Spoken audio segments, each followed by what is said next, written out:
Evet, herkese merhaba. Starfield'ın 10. bölümüyle karşınızdayım. Kaldığım yerden devam ediyorum. En son Kızıl Filoda'ydık biliyorsunuz.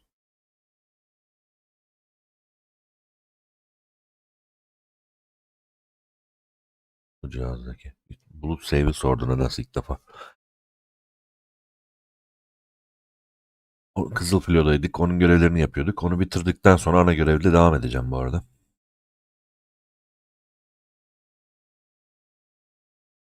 Şu an bir kasma başladı çünkü oyuna giriyor. Bir güncellemeler yapılıyor, bir şeyler. Nvidia bir güncelleme geldi falan. Kamerayı kapatıyoruz ve başlıyoruz.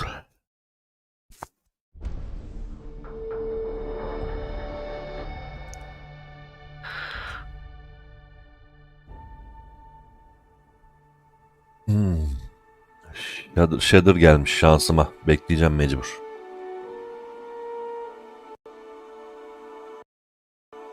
Takılmalar oluyor bu yayında maalesef. Yüklenmesi lazım.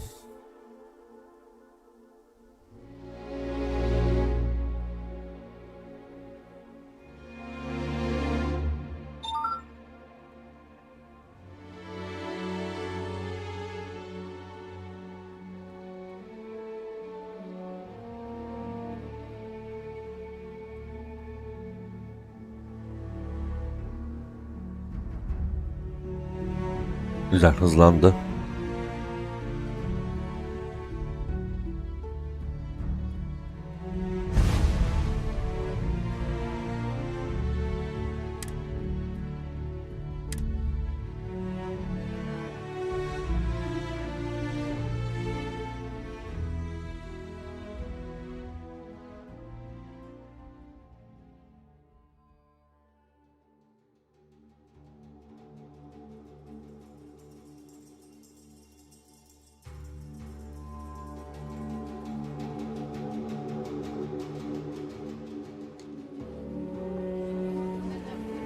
Evet en son Akira ne oluyor lan?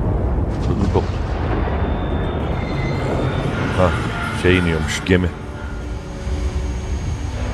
En son gemileri falan satmıştık. Düzenlemeleri falan yapmıştık. Geçmişin Yankıları adlı görevi devam ettireceğim şimdi.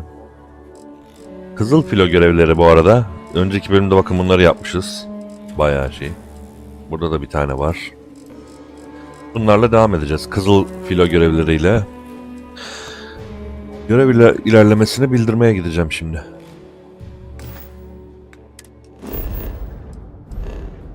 Nereye gideceğim?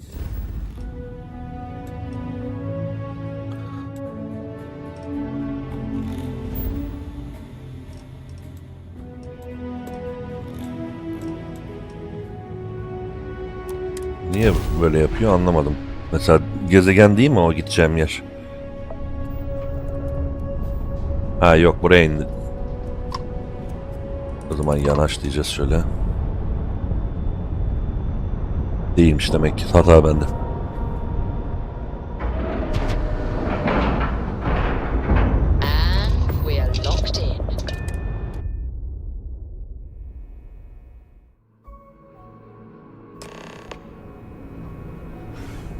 Hello.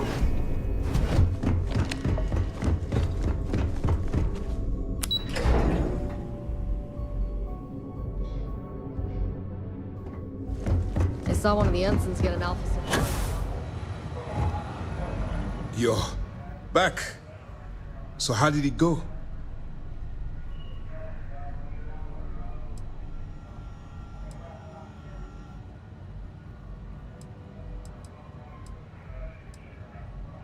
Even with our best intelligence equipment, we can monitor very little from the vigilance.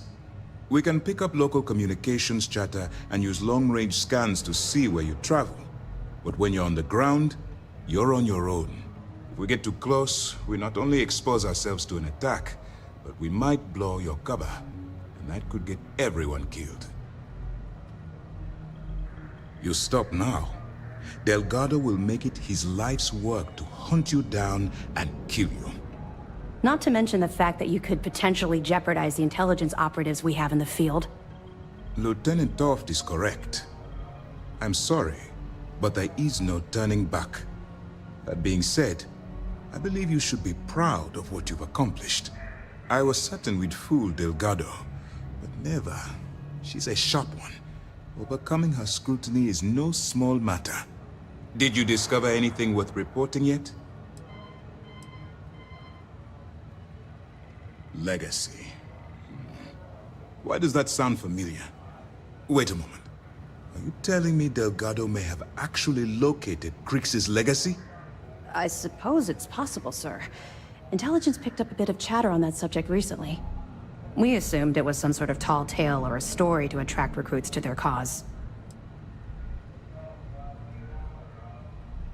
Well, let's find out if Delgado's chasing ghosts, or he's smarter than we suspect. Let me see what we have here. Nope. There are no records of a Gal Bank transport named the Legacy in the database. I think Delgado's trying to manipulate you. Hadi bakalım. What do you think, sir?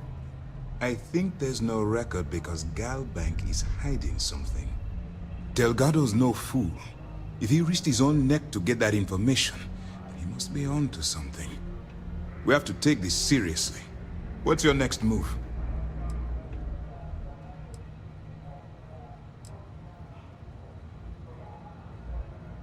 Clever, Delgado. Very clever. If I were in your place, I'd be trying to do the exact same thing. We can't let Delgado get his hands on what could potentially turn out to be the largest haul of credits the Crimson Fleet's ever seen. Maybe I should head out to New Atlantis, sir. I could press the Gal Bank execs for information. Get ahead of everything. No. Let's allow this to run its course. We have our agent here feeding us information. I think that's good enough for now. There's more to this than just finding the location of the transport. Jasper Crix was clever. For some reason, he never got there. And let Neva Mora take his place. Or Shinya Voss. Or any one of a number of pirates already gunning for his position. No. The solution is to stick to the undercover operation and determine how much of this is truly a credible threat.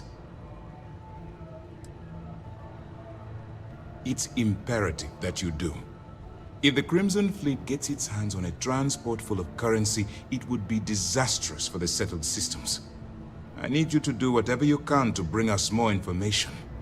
And for God's sake, don't kill Kimse öldürmedi orada diyor. You're both dismissed. İkiniz de kovuldunuz diye çeviriyor. Çeviri yanlış tabii ki, yani gidin demek istiyor. Based on your actions, I think it's operation.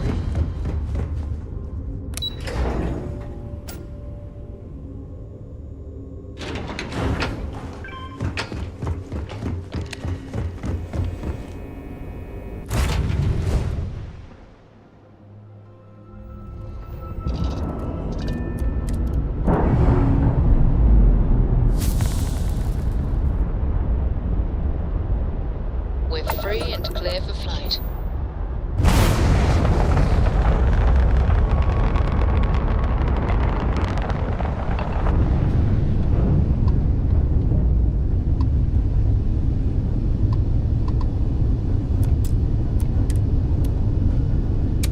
O ne lan? Görev.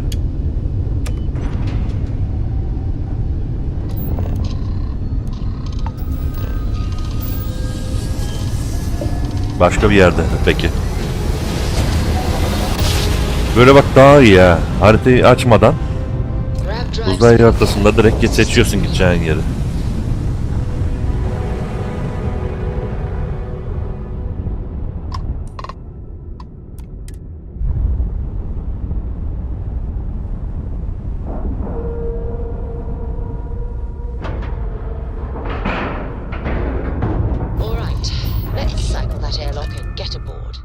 Gemiye bindim. Sızdım daha doğrusu. Hadi bakalım.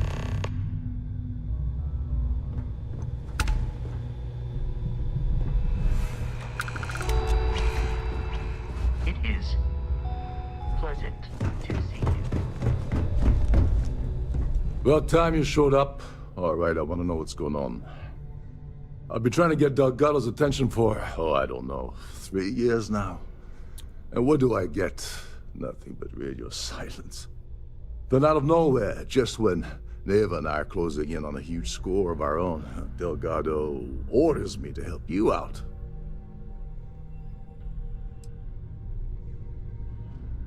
Happy? Oh, I'm thrilled. Still, this leaves me with a lot of unknowns. And in our line of work, unknowns get you killed. So Neva's message said you were here for Dombrowski. Was that all she sent you here to do? Or was there something else you were sent here to steal? İçine doğmuş.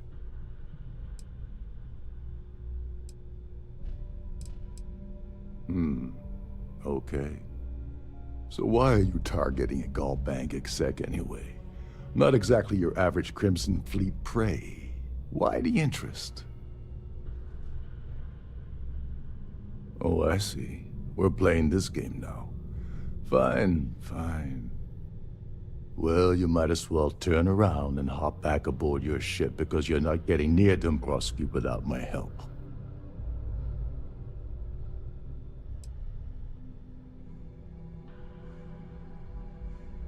Oh, no. No, no, no. Delgado isn't gonna drop a cred stick on the table and be done with it. I don't want money. I want back into the Crimson Fleet. It's as simple as that.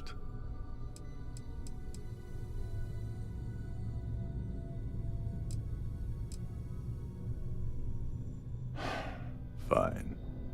You want to play it that way, and suit yourself. Dombrowski's a full-timer aboard the Siren of the Stars. Probably spends more time cruising the space lanes than actually working. Fortunately, the Siren is hosting the Tehran Preservation Society charity gala. Larry won't be able to resist showing off his VIP clout. To get what you need, you're gonna have to attend the gala, talk to his fellow philanthropists, and dig up some dirt. You knew at this or something. Come on, think. If you don't hold anything over the guy's head, he's not going to budge. He's stubborn, he's rich, and he's a huge pain in the ass. This card will allow you to access the Starfield ballroom. If you need my help, I'll be relaxing in one of the upper-level lounges. Head inside and mingle with the crowd. No one likes Dombrowski, so they'll be more than happy to share his dirty secrets. He's a VIP executive, which means he either worked really, really hard using blood, sweat, and tears to make the arduous climb to the top, or he backstabbed, lied, cheated, and betrayed his way up the corporate ladder. From what I've heard, it's the second option. Well, you better learn quick. Oh, there's one last thing. Dryden equips all of their starliners with the latest acoustic threat detection. Meaning that you lose patience and kill anyone aboard the ship, security will be alerted and all hell will break loose. Anyway, I suppose that's enough to get you started. Good luck.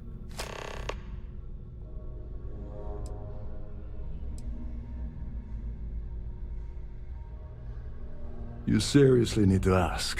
Okay, I'll give you 2 reasons. First, Gold Bank protects their own. Kill Dombrowski, and they send Ecliptic after every Crimson Fleet ship they can find. Not something Delgado wants, I suspect. And second, you offer Gal Bank employee in every single Gal Bank facility in the settled systems will triple their security. I'm gonna guess that won't help with whatever your plans are regarding Gal Bank, now will it? Oh, and while you're at the gala, avoid the cannabis. They're frozen, not fresh.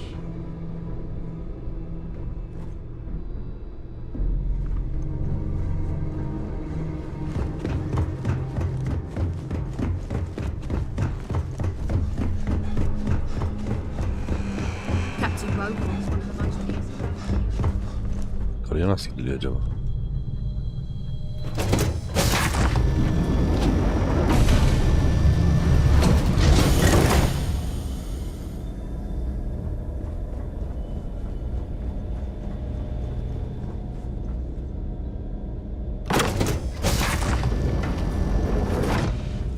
sorry, but unless you're reporting a security situation, I need to get back to my duties. Ha, FPS düştü burada.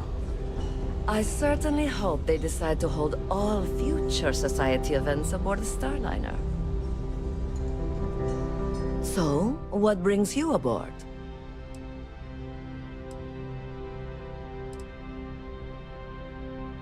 The considerable amounts of cash that Dombrowski donates is the only reason we allow him to attend society functions. Enjoy the rest of the event. Pleased to make your acquaintance. An open bar would have been nice. But Trident's gouging us for every credit. Mind moving along and try to enjoy the celebration. Here for business or pleasure? Quite a lovely Starliner. Nothing but the Her best yerde for patron society, var. eh? Hello, are you a member of the society? The society chair has really outdone herself this time. Have you tried the canapes? Horrid. Positively horrid.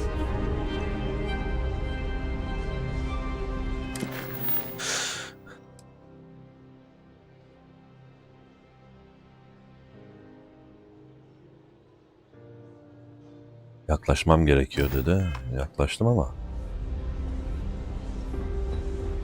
Bak mavi işaret gidiyor.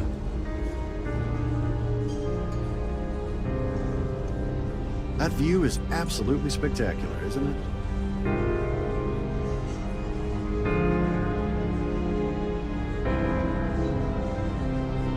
Society chair has really outdone herself this time. That view is absolutely spectacular, isn't it?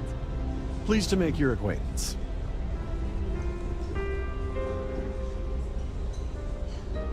I've done this particular cruise run several times, and I can assure you that the route is quite safe.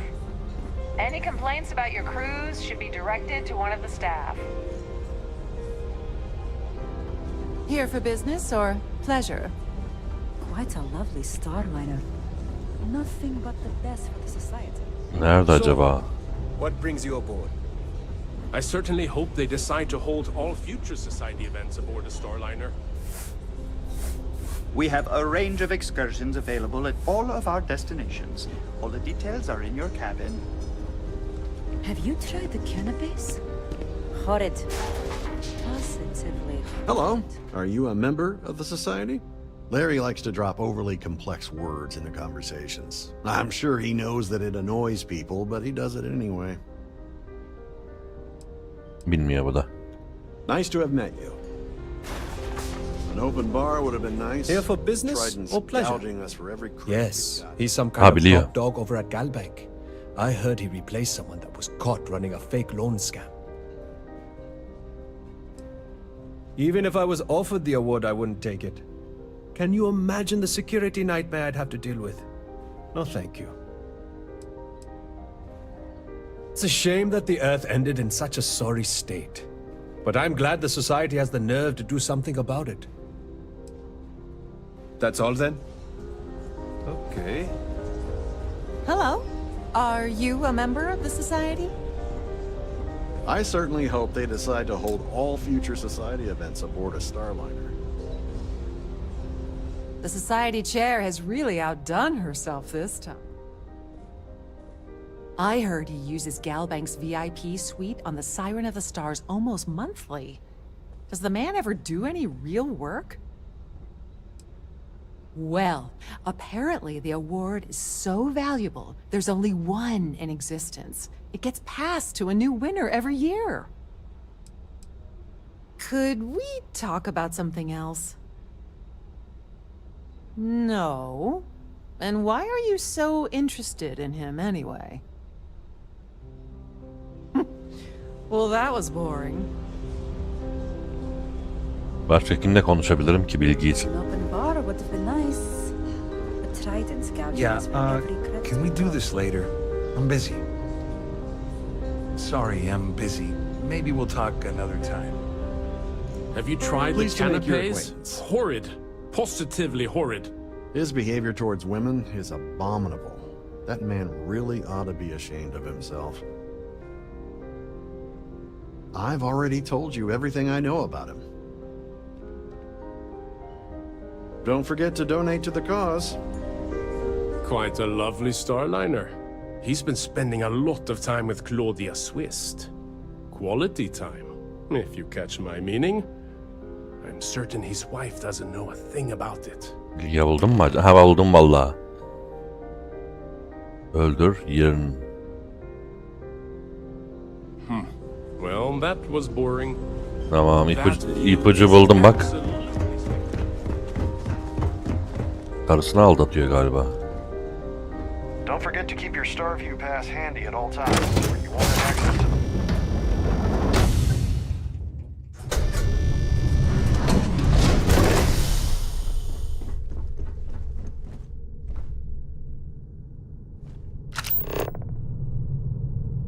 Eş ödülünün yeri. Burada. Önce onu bulalım da. İsteğe bağlı. Nerede bulabilirim eş ödülünü? Can assist you with any matters regarding the security of your items. So, what brings you aboard? Ödülün It's yeri. for the Society's high rollers. If you don't have more than 8 figures in your account, I wouldn't even bother going after the award. Do we really need to go over this again? Don't forget to donate to the cause. Due to an unfortunate accident, we're halting our spacewalk experience for an undetermined amount of time. If you have any little ones aboard, story time with Serena will be held in the ship's library this evening. Quite a lovely Starliner. Nothing but the best for the... Pleased to make your acquaintance. Sheila Holbrook is chair of the award committee this year. The way she dotes over that glorified trophy, you'd think it was her own child. Ha, buldum onu da. Nice to have met you. Eş ödülü hakkında konuş. Bununla. Is this important? I don't have a lot of time for idle nonsense. Yes, I'm extremely busy preparing for the award ceremony, so this better be important. Yes, I am. Actually, I've been entrusted with the transfer of the award for the last 7 of its 9 years. Why do you ask?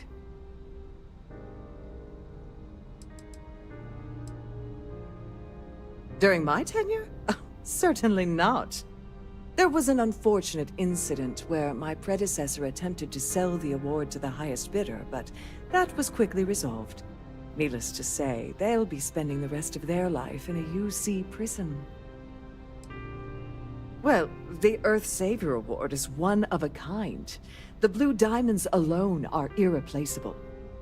Since we can't produce a new award every year, it's instead passed from one recipient to the next. I supervise the transfer and make certain that there's ample security during transport and at the destination. Yes, it's quite marvelous, isn't it? Absolutely priceless. Alas, I'm afraid you'll just have to wait for the ceremony to see it in all its glory. It's far too valuable to be left anywhere else except the master's located at the purser's office. Now, if you'll excuse me, I have much more important things on my agenda than to speak to the likes of you. Kasanın yerini de öğrendim. That view is absolutely spectacular. Gidip elmaslı bir ödülü çalalım bakalım. Ne çaldıktan sonra yani Kızıl Filoya mı vermek lazım bilemedim. Ne diyor? Kasımet'le konuş bu. İsteğe bağlı. Kasasına nasıl erişeceğini keşfet.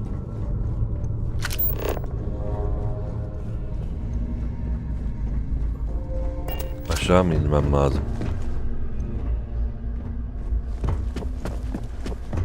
Ama altımda oraya giden bir havalandırma boşluğu falan yoktur herhalde. If you want to dine at Captain Rokov's table during dinner. Kameralar beni izliyor.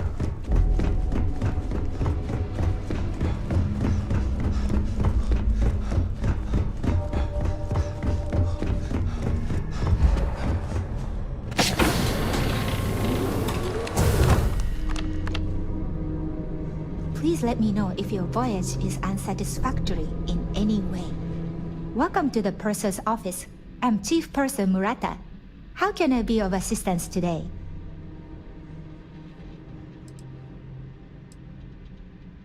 An excellent question. My responsibilities include all of the Siren's financial, customs, and commercial goods transfers. Honestly, I really enjoy the work. I get to meet people at every port of call instead of being constantly stuck below decks. Oh, absolutely. The safe is magnetically sealed and shielded with multiple layers of fully damage-resistant, vacuum-proof plating.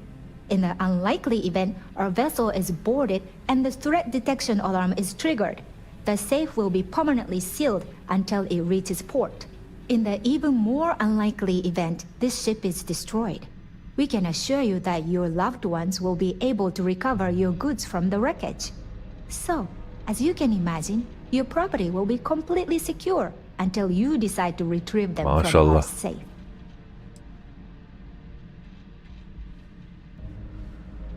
Well, if you change your mind, I'll be here.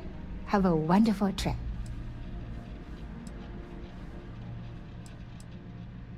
I'm sorry. It's against Trident policy to discuss our personal feelings towards a fellow crewmate.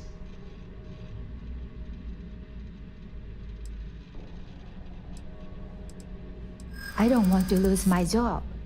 Why should I tell you?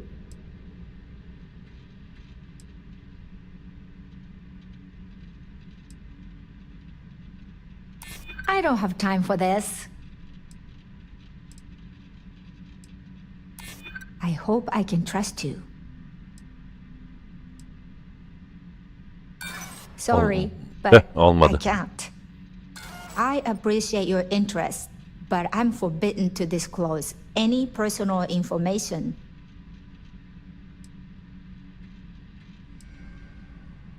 It's not about money, it's about my career. I get fired from Trident, that's it for me. Back to scrubbing tables at the Terra Brew. No problem. Is there anything else I can help you with today? Oh, absolutely. The safe is in the unlikely, in the even. So,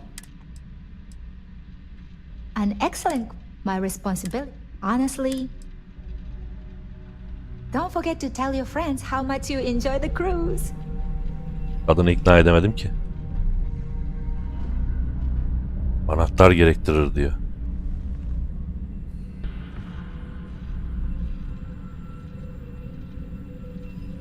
Şu anahtarı bulursam girerim. Çalmam lazım bundan.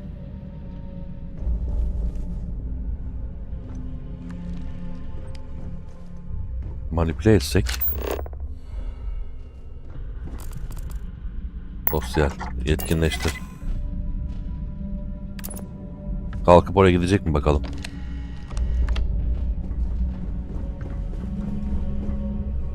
Nasıl hırsızlık yapabilirim? Anahtar, anahtar. Gelişmiş. Silah. Anahtar olsaydı iyiydi.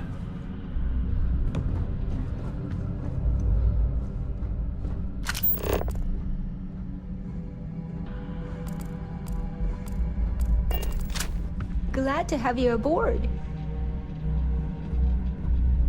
How may I assist? I've only seen it briefly myself, but I can assure you that it's quite... Unfortunately, the item is locked inside of our safe, which can only be accessed by presenting an appropriate claim ID. Is there anything else I can assist you with today?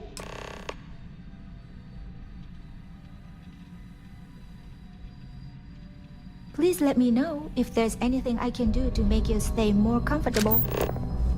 Kimlik almaya gidiyorum.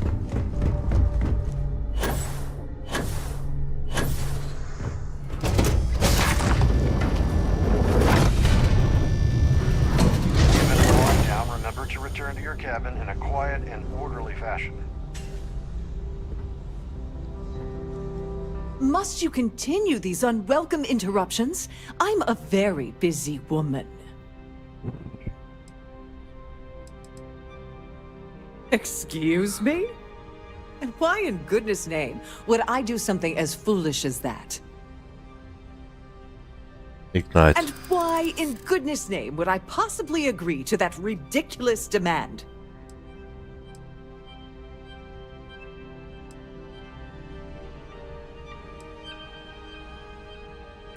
Not happening.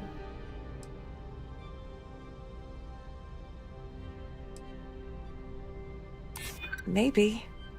Need to think about it.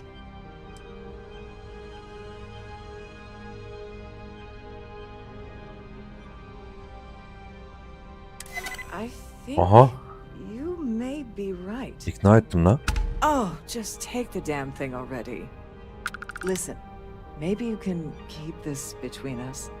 If the award goes missing, there's no need for the insurance company to get involved.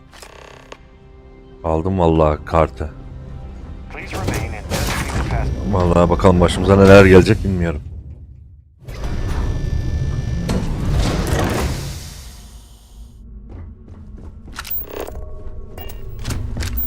Çalın.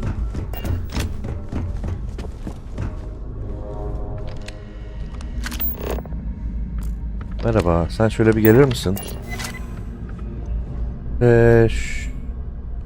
Şuraya kadar gider misin?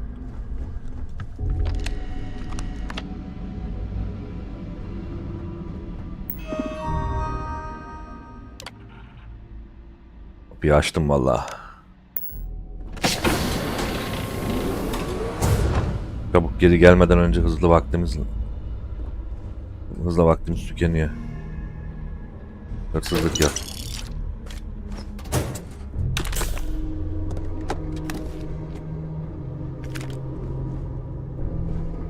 Çabuk geri gelebilir. Kadın orada mı?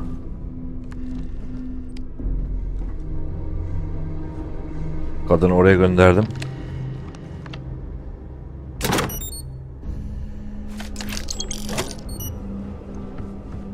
Kapıyı kapatsana, çabuk ol. Kapı açık oğlum. Kapıyı nasıl kapatacağım? Düğme nerede? Neyse, görmedim, duymadım, bilmiyorum. On behalf of myself and the entire...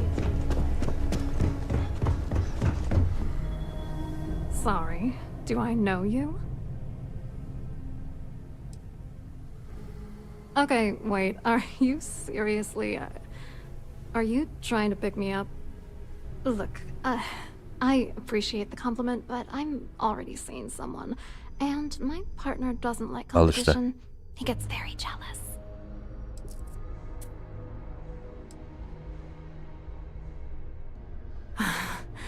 I can't believe this Şantajla is başladım. happening. I told Larry to keep his big mouth shut, but did he listen? No. He had to impress his friends and treat me like a trophy. Look, I've been in this business for a long time, and I know how this game works, so let's skip all the banter and get it over with. What's it gonna take to make us both happy?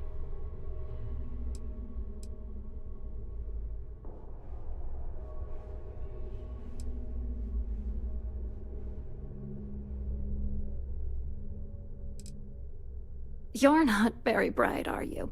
I'm a grade C3 exec at Galbank. That means my credentials get me into two places, the front door and the ladies' room. If that's all you really want, you're certainly welcome to them. Para vereyim sana, yap bunu. You're willing to pay me to give you dirt on Larry? Sorry, I thought I'd end up on the short end of the deal. You know, this whole thing really pisses me off. Larry and I had the perfect scheme where thousands of credits all worked out, and then he goes and flushes the whole thing down the toilet. I'm not gonna tell you. Let's just say that I'd be sent to prison for a long time if Galbank figured it out. I didn't know who the hell you were. For all I knew, you were working for Dombrowski. It's called playing it cool. You should try it sometime. Yeah, I'm getting to that. Larry got together with myself and this other guy, Gabriel Vera. He's some bigwig over at UC Security. I doctored the transactions, Larry wiped them off the system, and Vera kept the legal pressure off of us. We were scamming Galbank for months. It was going well until I discovered Larry was cheating everyone by changing each transaction in his favor before deleting them.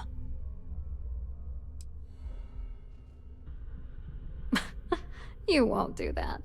You're here because you've got some kind of side hustle in the works. If you wanted to blow the whistle, you would have boarded this ship with the authorities. Oh, I know he was using me. At the same time, he was saying how much he loved me. He was stringing me along and stabbing me in the back. I wish I had some. Maybe you should try talking to Gabriel Vera. He should be around here somewhere. If he doesn't want to cooperate, just mention my name. That should grab his attention. Good luck. You're gonna need it.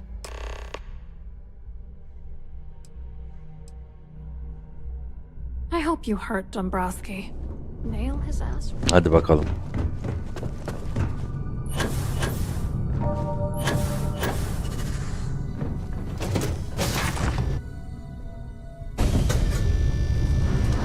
Olayları ne hale getirdim görüyorsunuz. Please speak to one of the cruise attendants.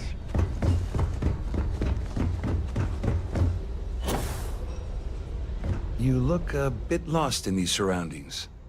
Hello? You here for the charity event? Dombrowski, he's the exec holding court over in the VIP area of the ballroom. Yeah, sorry, I work for UC Security, not Galbank. I don't really know him personally. Claudia sent you, did she? Look, friend, I don't know if you're just a little drunk, maybe a touch crazy, or both. Whatever you think you know about me, you're dead wrong. So back off.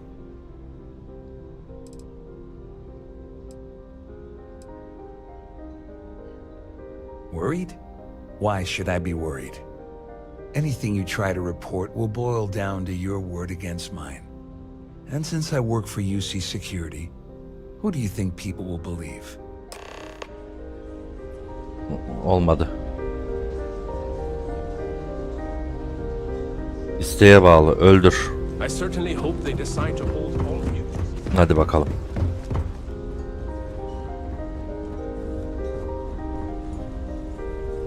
I saw your little exchange with Vera. Keep that up and I guarantee that imbecile's gonna demand that you be arrested. Oh, absolutely. He's up the ladder at UC Security. Lots of pull. We have to handle this very delicately. Which is why he's threatening you. That makes sense. We need hard evidence of their scheme. But it's gonna be tricky. The problem is he's not gonna talk to you in public. We need to get Vera isolated so he'll spill everything he knows. Yeah, that's smart. Kill Vera, or anyone else involved in his conspiracy, and then Dombrowski heads for the hills. Besides, you really want to ace a member of UC Security and have them breathing down your neck? You'll be the top story on SSNN. No, there has to be a safer way. Maybe, but if something goes wrong and he's able to raise an alarm, we're sunk. With all of these wealthy patrons aboard, the ship is crawling with security. Smart. If there's an emergency, standard practice is for all passengers to clear the decks and report to their cabins for lockdown. I think the best chance we have would be to tamper with the life support sensors. Manipulate a few controls and you can fool the monitoring system into thinking there's a life support failure. Acil durum çıkaracağız. Emergency. You don't need to know anything about the system. All you need to do is access the maintenance area and throw some switches. One more thing. If Chief Engineer Sundin gives you any trouble, tell him I'll erase that gambling debt he owes me. I prefer you use that as a last resort, but hey, what's the harm in losing a few credits when I'm on the brink of rejoining the fleet, right? Anyway, I better start packing. Things are getting hot around here, and won't be long before Trident figures out you had help. There's access to the crew section that you can reach through the Starview Ballroom. Chief Sundin should be there, wasting time at his station as usual. Have fun with that guy. He's a real piece of work. Once you're past Sundin, just look for the room marked Environmental Control. Everything you need is inside.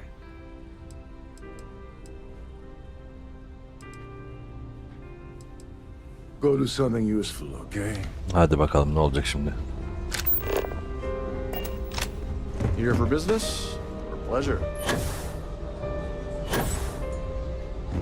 Hello. Are you a member of society?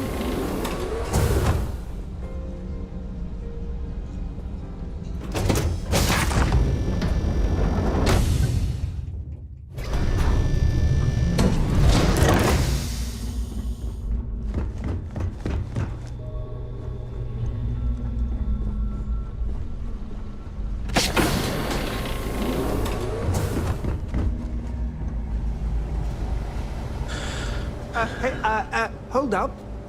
This area is off limits to passengers.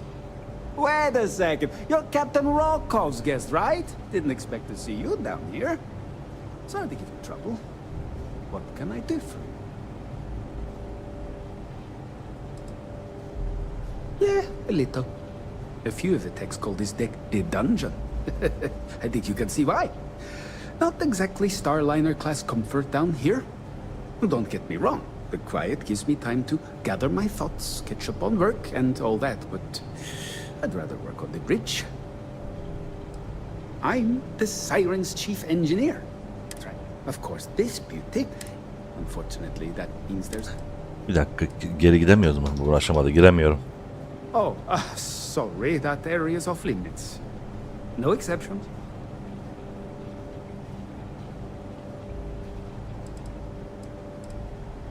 Yeah, that'd be nice. I'm so bored down here. I've been counting the deck plates just to take up some time. Tell you what, I'm just going to step out for a bit and stretch my legs. Maybe you can hold this for me while I'm away?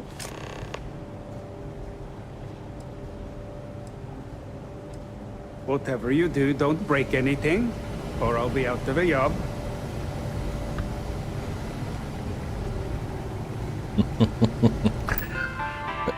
Adamın bilgisayarını nasıl aldım?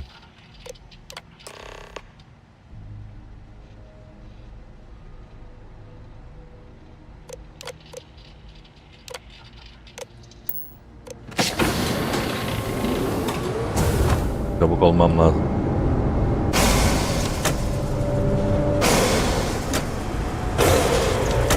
Aha. All passengers, may I have your attention please? The captain has declared a ship-wide Acil durum başladı. Please report to your cabins in an orderly fashion and remain there until you receive further instructions. Adam hala gidiyor, yerine dönmedi. Şaka gibi.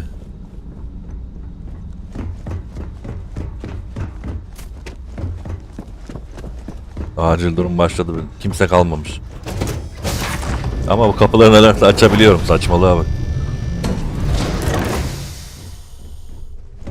There's no cause for alarm. I'm sure this is just a minor malfunction. Our security team would appreciate if you please shelter in your vehicle.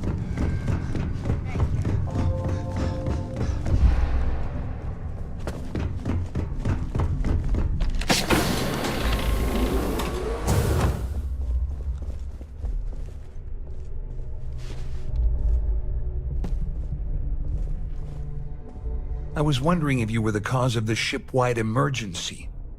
It's time you stop playing games and tell me why you're here.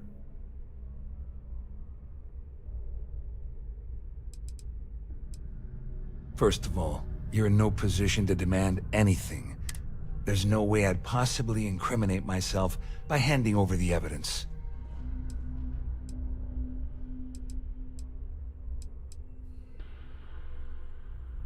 Claudia said that. You sure? Damn it! That means my money's already gone. And Dombrowski's going to walk away with a fortune. I'd love to see the bastard fry. But if I give you that information and it falls into the wrong hands, I could end up in jail. Passengers, may I have your attention, please? The captain has declared a ship-wide emergency. Please report to your cabins in an orderly fashion and remain there until you receive further instructions. Oh, I've got everything you're gonna need. This is a one-stop shop for you. We're talking a slate loaded with dates, account numbers, ID scans, even an audio recording. It was my little insurance policy in case the shit hit the fan. There's a solid enough trail here to send Dombrowski straight to jail.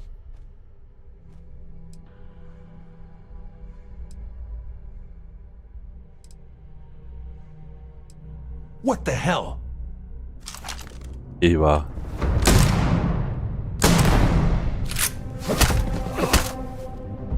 Son of a... Oğlum buradan çıkabileceğiz mi? Çok ses oldu.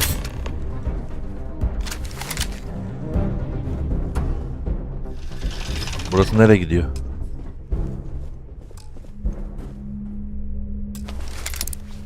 Adamın kasası. Belki bir şey vardır, bir çalalım. Ya kötü oldu. Adamlar kimseyi öldürme dememişti bana. Fırça yiyeceğiz şimdi.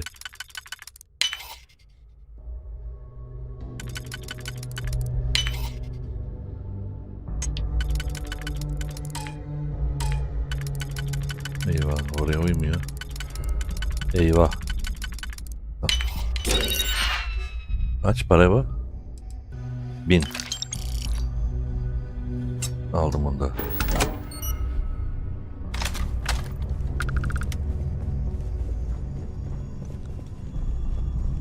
Düşman var mıdır acaba? You're dead meat!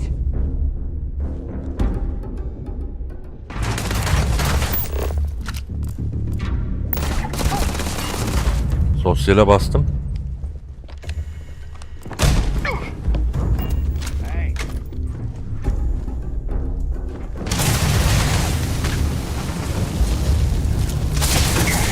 All passengers, may I have your attention, please? The captain has declared a Bir dakika, böyle yapmayalım bence. 4 dakika öncesini alıyor.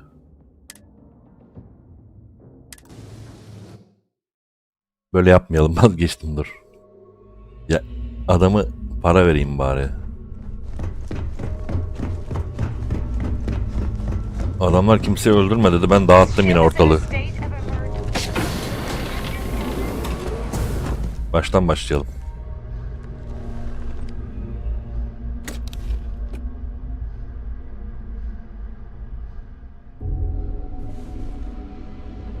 I was wondering if you were the... It's time you... I always took him for a fool. Still, why would I Claudia said that. That means my money's... I'm not gonna lie to you, but if I give you that information... At least I walk away with something. Aldı. All right. Para You have verince. yourself a deal. Here, with this slate and this recording to tie it all together, you'll be able to nail his ass to the wall. He'll do whatever you want. Just remember that you promised to leave me out of it. You better tell Dombrowski to run, because if you don't kill him, I will.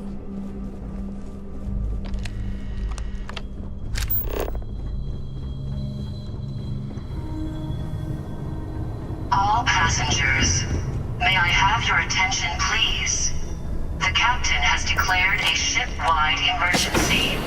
Please report to your cabins in an orderly fashion and remain there until you receive further instructions. Well, well. You must be the one who's been accosting Claudia and Gabriel. I'm uncertain what you hope to accomplish here, but it appears we should rapidly enter into some sort of negotiation. No! Please! Yine aynı şey oldu.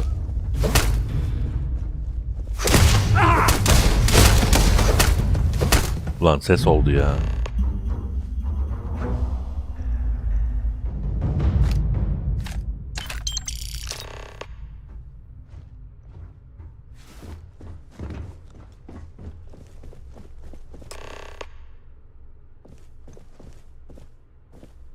Burada başka çalınacak bir şey varsa çalalım.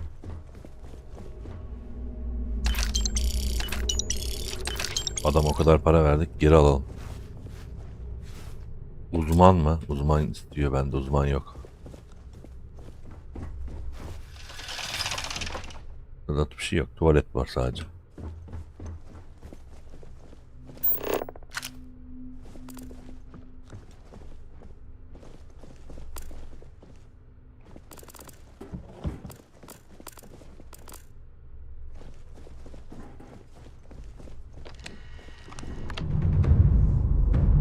Oğlum yine aynı şey oluyor ya.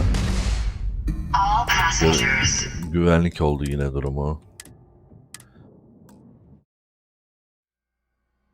Ne yapabilirim? Çatışma çıkmadan nasıl bu işi halledebilirim ya? Buna para vereceğiz, tamam da sonrakine ödün mü vereceğiz yani?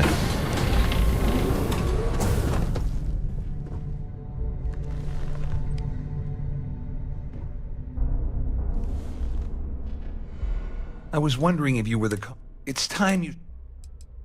I always took him for a fool. Still. Claudia said that. That means I'm not gonna lie, but if I give you that information, at least I walk away. Here, with this, just remember that you better tell Dombrowski to run, because if you don't kill him, I will.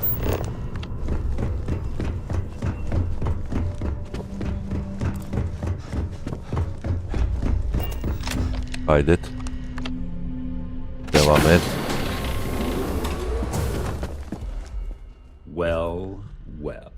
I'm uncertain what you hope to accomplish here, but you don't actually believe that I'd venture into such precarious criminal territory without a proper bird's-eye view of the situation, do you? I'm uncertain why you've become entangled in this spider's web, but this situation demands swift and resolute action.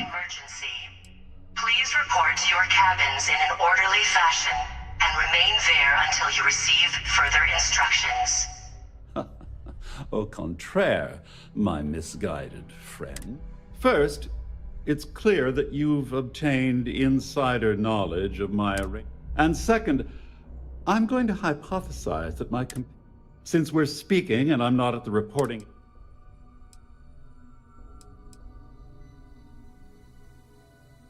I see. That's... In blunt terms, I assume that's what...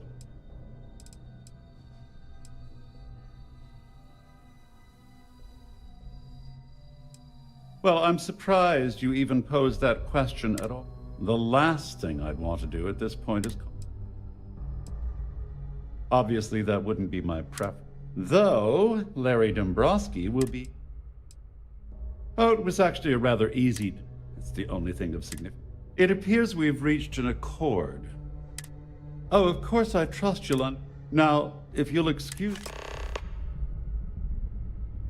Adamı öldürmedim ama ya.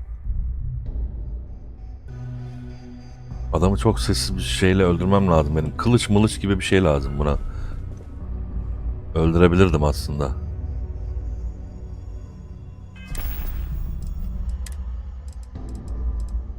Ben de.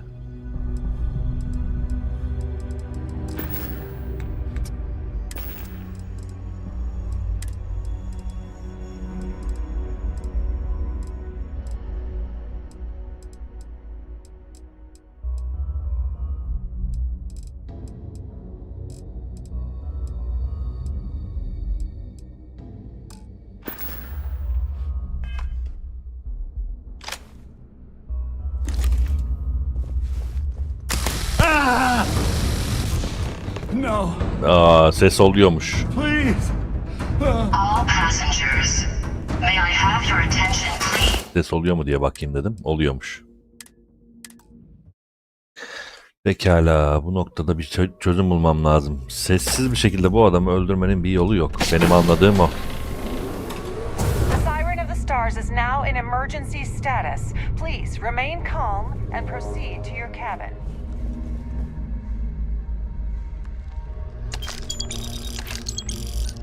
Allah Allah, bunları böyle istediğim gibi alabiliyorum adamın şeyinden. All passengers, may I have your attention please? The captain has declared a ship-wide emergency. Please report to your cabins in an orderly fashion and remain there until you receive further instructions.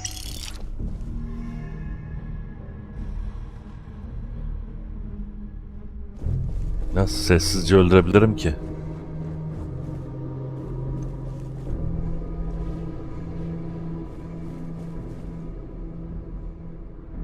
Maket bıçağla da olmaz ki. O adam vurmaya başlıyor çok hızlı bir şekilde. Benim bu silahlarımdan hiçbirisi. Hiçbirisi şeye yapmaya, öldürmeye yetmiyor. Katana falan lazım.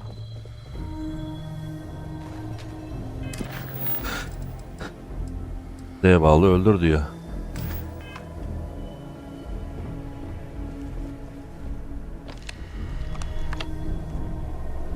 Öldürmeden çıksam mı? Ne olacak? Well, well. I'm uncertain. Tamam peki hadi. Excellent. First, and second, since we're I pride myself on having, though I'm sure, in blunt terms, I assume that's what you've been... Splendid. It appears we've reached an accord. Oh, of course, I trust you'll understand. Now, if you'll excuse... Hadi bakalım. Seçimler yaptım ve sonucu ne olacak göreceğiz. Our security team would appreciate it if you please shelter your... Well, looks like everything worked out. Just like we planned. The captain has declared I'm glad a you feel that way. ship-wide emergency. Just remember to tell Delgado how much I pitched into him. You know, I'm still wondering exactly what you needed those credentials for. You feel like telling me, partner?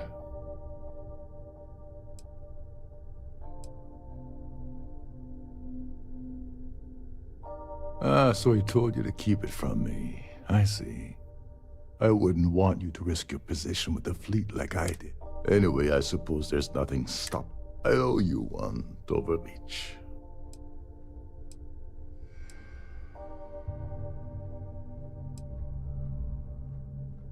Don't worry, it's not an insult. It's a... Tamam, Rusça kelime, tamam.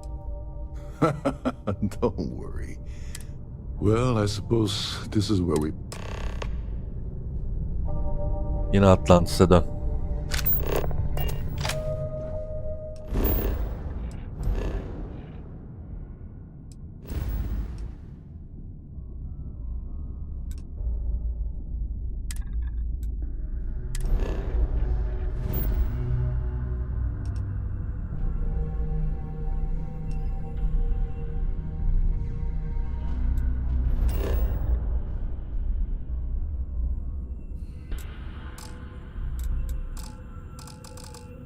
Konumdan olmaz diyor. İlla önce gemiye dönmem lazım herhalde. İlla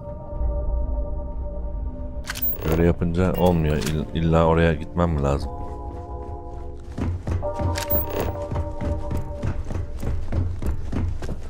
There's no cause for alarm. I'm sure this...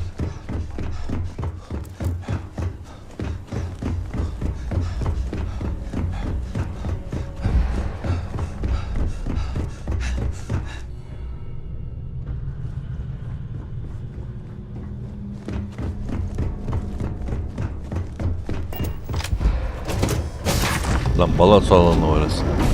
Yanlış yere gittim.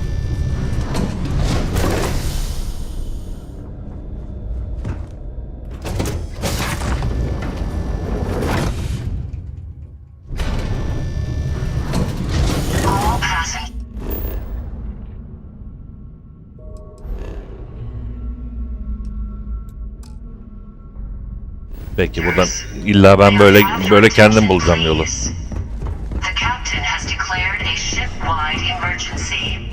Please report to your cabins in an orderly fashion and remain there until you receive further instructions.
navigational feedback checks out. You are entering United Colony space. Maintain course and prepare to be scanned.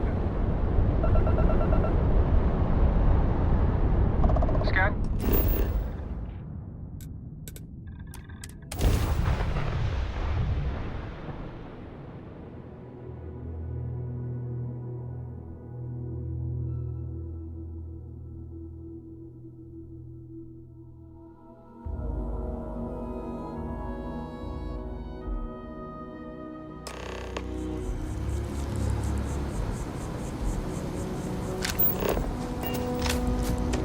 Hadi bakalım, banka arşivlerine gireceğiz şimdi.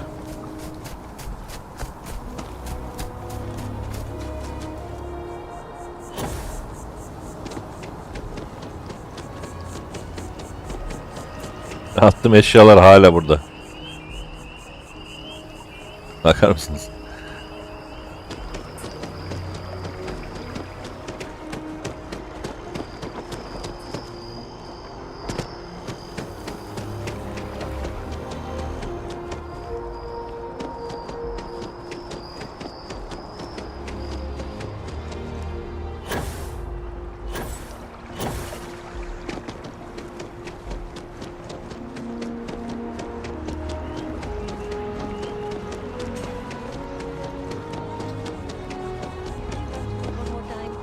You can over-rehearse. It'll sound bad.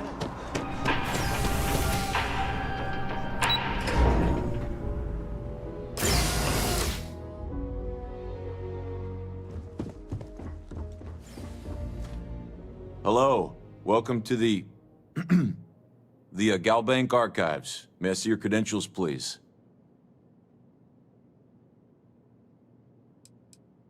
Oh, no. None at all. I'm all alone down here. Yep. Completely by myself. Well, I guess you're down here too, right? So that's two of us now. Sorry, not trying to lie to you or anything. Just, yeah. Oh, no. No, this is just their deep storage facility. All the current records are upstairs in the main facility. This is where they put the older data onto long-term servers. Just one moment while I verify. Oh, yes, Mr. Dombrowski. Welcome, sir. Give me a moment to log your visit and then I'll unseal the archives. Al işte bakalım, başlıyoruz. Shh, they'll hear us. Look, Ecliptic busted in here and said something about letting you walk into the archives and then they're gonna jump you. I'm supposed to let you in and then get the heck out of here. They said if I didn't do exactly what they said, they'd kill me. Just be careful. I don't even know how many bak, of them bana are tuzak hiding in yapmışlar. Al işte. Bana tuzak kuruyorlar.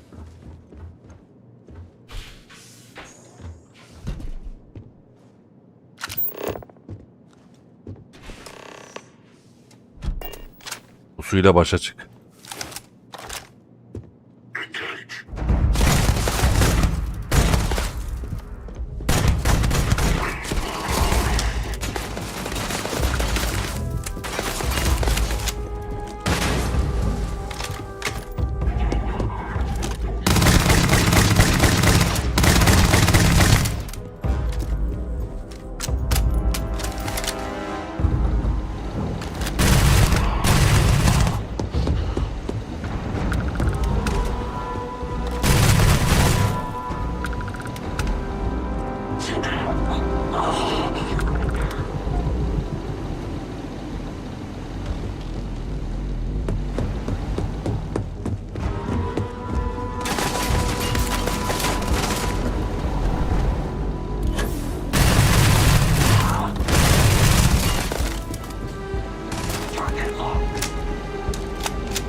Ya sürekli bir şeylere takılıyorum ya.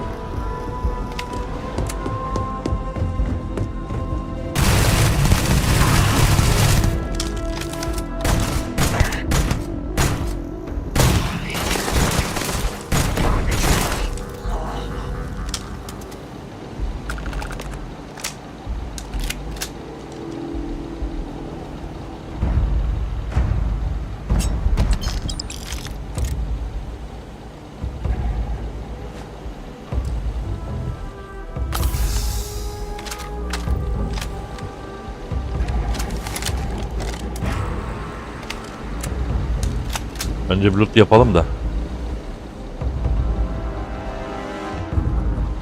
Sonra bakarız işimize.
Hiç mermi çıkmadı burada.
Next time you see Bog, tell him to lighten up.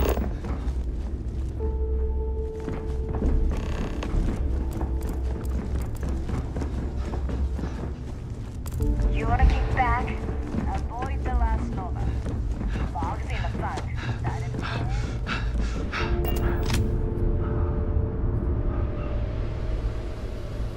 Your buddy Rokov is aboard the Key.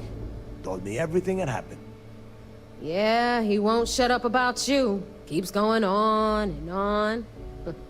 Now I remember why we kicked his ass out the fleet. Yeah, that'd be a first. All right, neighbor, you've made your point. Well, since you're vouching for Rokov, I guess we can give him another chance. All right, now that is out of the way, we can move on to the matter at hand. Crix's legacy. Speaking of which, let me see that data you copied from the Galbank archives. Ah, so the Galbank transport went down over Bannock 4. Bannock. Why does that sound familiar? Neva?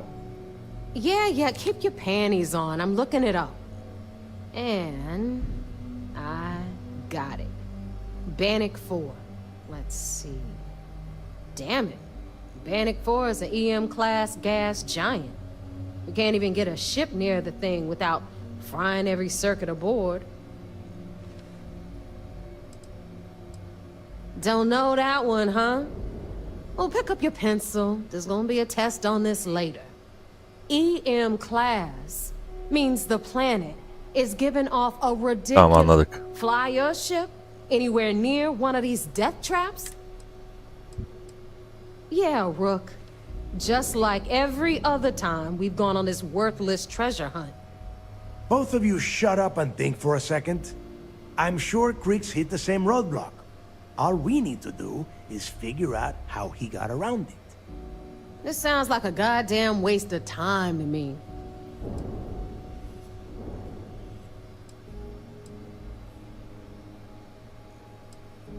That's the spirit, Rook.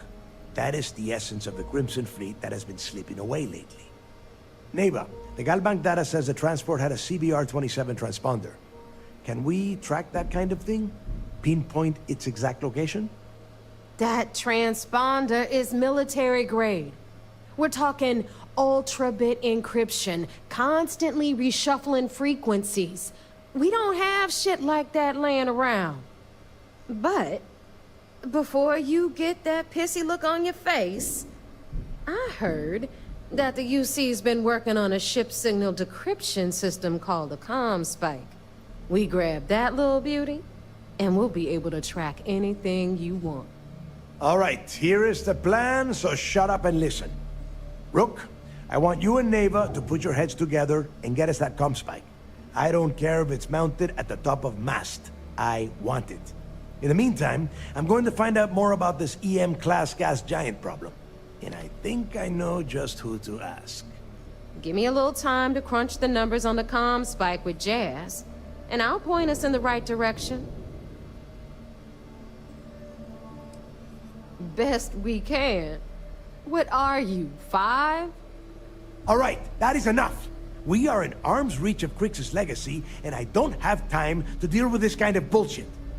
Now, both of you, get the hell out of here and get to work. All right, let's get this over with. Follow me.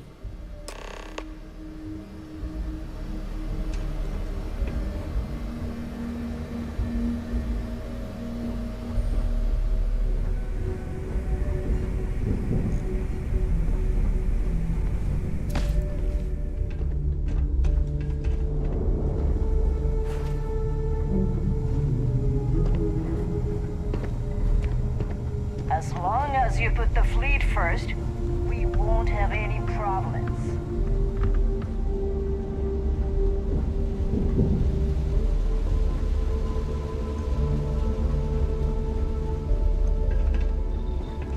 Yeah?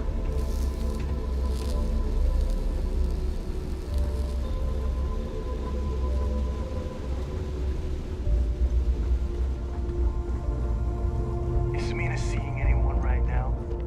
Patience, I got it sorted. That last job didn't pan out. Looking to make quick. I need something bigger. I bet I have something that... Atacak bir şeyler vardır illaki bende, dur bakayım.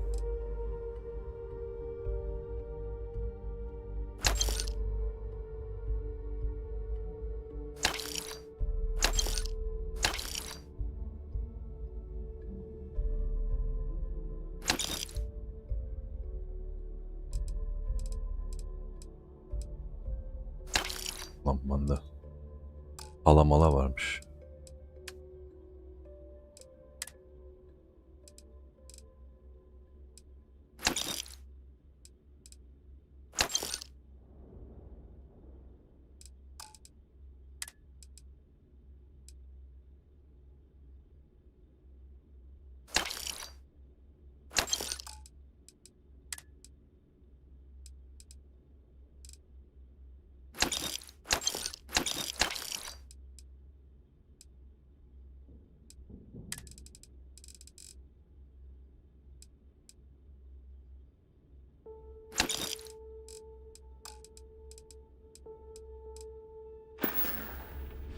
Ne satıyorsun? Bakayım. Sattığın şeylere bakalım. Pompalı falan. En değerlilerini şey yap bakayım şöyle. Bunlar.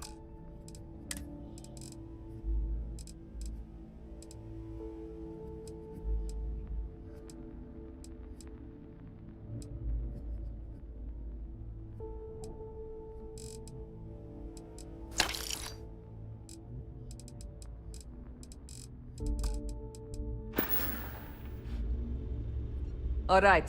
See you around. I hope... I don't need... Just make it quick. Bunda sağlık malzemelerim var.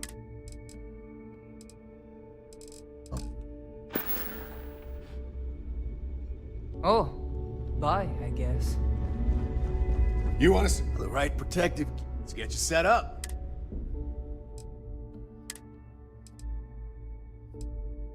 Benimkinden daha iyi değil. Görüyorsunuz yani.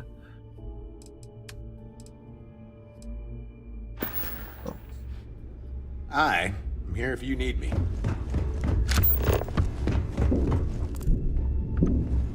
Yol nerede ya?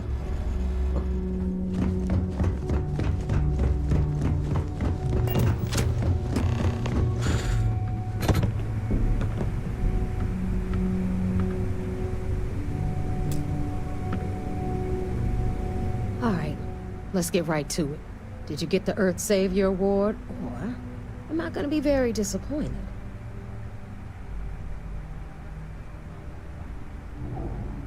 Bir dakika. We'll talk later. Kaç para değerinde, ben merak ettim onu.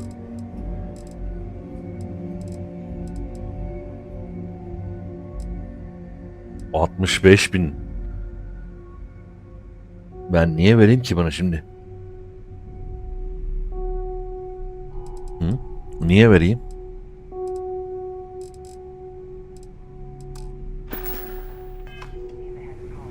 All right, let's get right to it.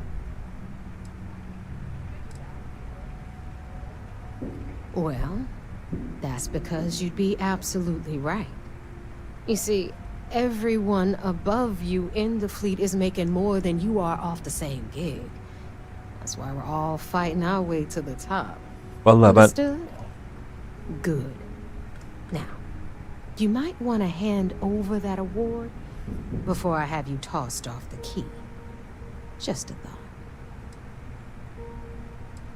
First of all, this is my section of the key, so I'm gonna stand here for as long as I want.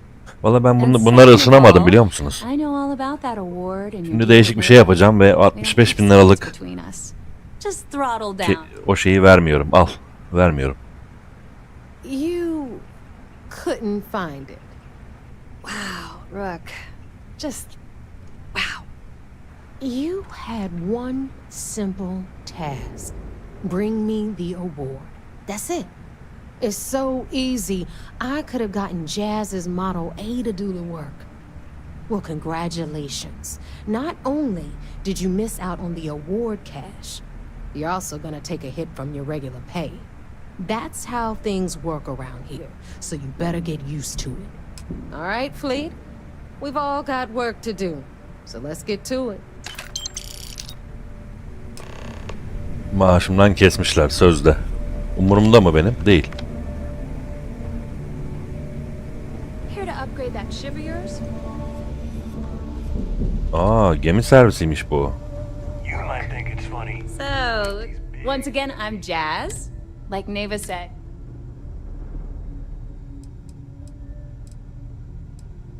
It may not be wider, but I can guarantee your ship will be... We got the best selection. Anything that keeps... Just let me know when you want to... No, but just...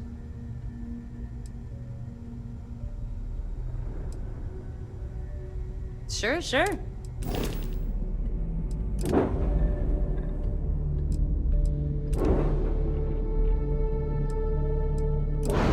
Gemi inşası. 2 uyarı var. Ekle.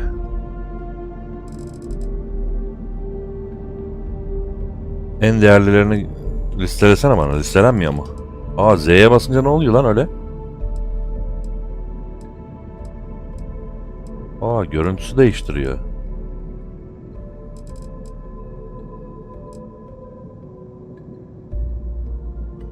$23.000 ver. Bu ne ya? Ha, kendim yerleştiriyorum onu. Ben onlarla uğraşmak istemiyorum. Tamam, dur. Gemi inşaatçısı diyor. Boşver.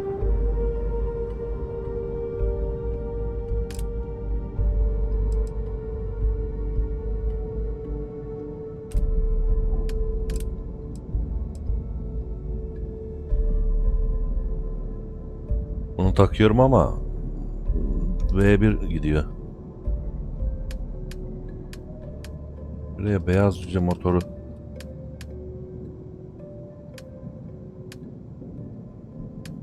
şeyler alsam mı ya?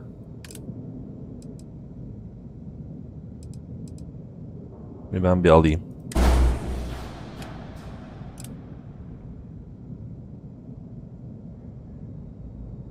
Bunu da aldım.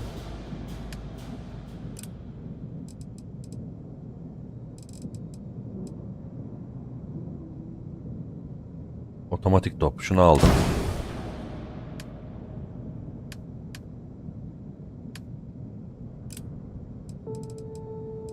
Şunu alacağım galiba. Çünkü daha iyi bak. Sol üstte bak.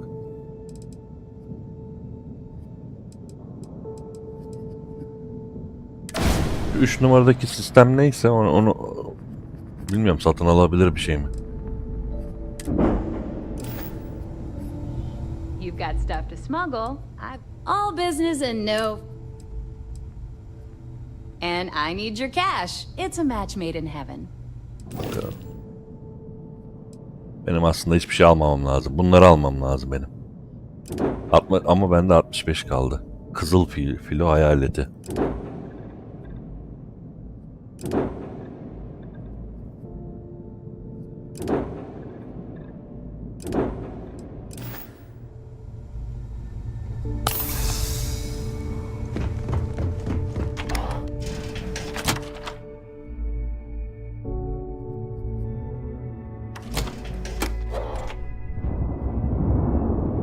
Sanki çok gemiyle oynuyormuş gibi düşünüyorum abi. Ne, alsan abi daha iyilerini ya. Değil mi? Niye para harcıyorum ki?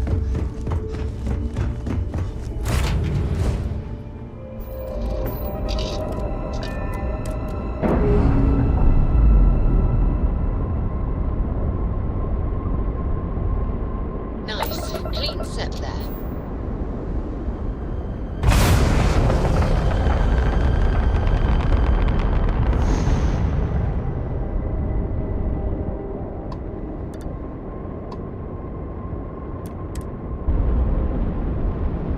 Oğlum niye geri dönüyor bu ya?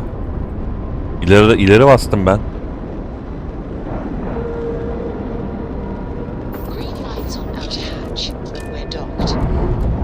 Ay şimdi bu sinematiği izlettirecek ya.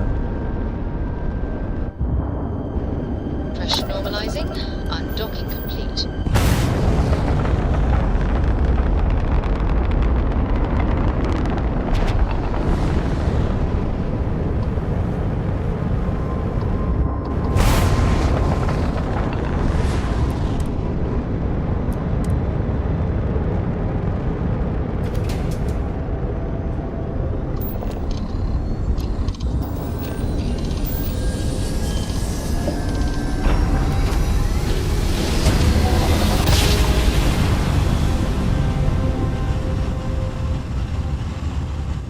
Nice jump. Right on target.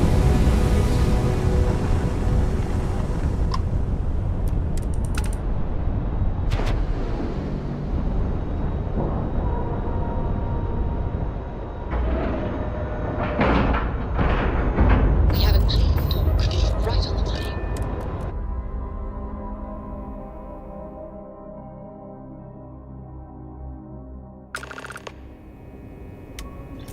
Greetings, Captain.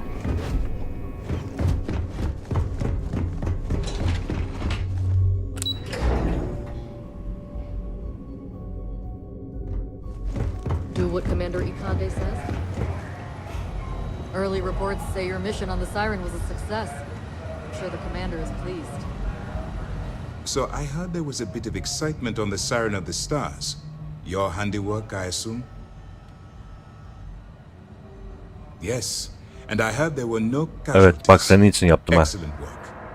Except for the eclectic hit squad that you took down at the archives. We've taken care of that mess, by the way. Speaking of which, I assume you copied the information from the Galbank's computers. Doğru. Let me see what you got. So the legacy went down at Bannock 4. Bannock 4. Why does that sound familiar, Doft? Bannock 4 is an EM-class gas giant, sir. There isn't a ship in the fleet that could safely get near that type of world. Bu arada bir şey fark ettim, yani mutlaka siz de fark etmişsinizdir. Assassin's Creed Origins'teki Bayek'in sesini kullanıyor bu adam. O adam neyse o. Good. That should slow them down for a while. You're doing exactly what we told you to do. What, do you think we're stupid? All right, calm down, Lieutenant. Even if Delgado has an immediate solution to the EM problem, there's still the matter of tracing the Legacy's transponder signal. They have information about the comm spike? Damn it. I'm afraid I'm not familiar with that device, sir. No, you shouldn't be familiar with it. It's a highly classified project. It's an advanced signal decryption and tracking device that the UC Navy's been working on for years. How the hell did the Crimson Fleet find out about that? There must be an information leak somewhere, sir. It's the only thing that makes sense. I'll see what I can find out. Fine. This is what we're going to do. You keep playing along and go after the comm spike. Lieutenant Toft and I will see what we can find out about Bannock 4.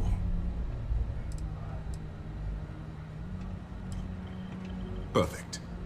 Just stick with the plan and we'll see who gets to Crix's legacy first.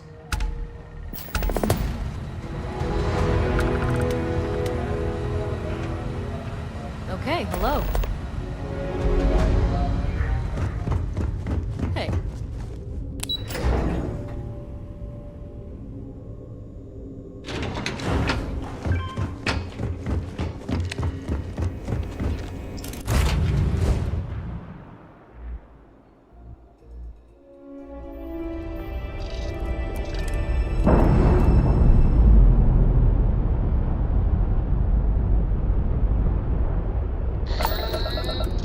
We're loose.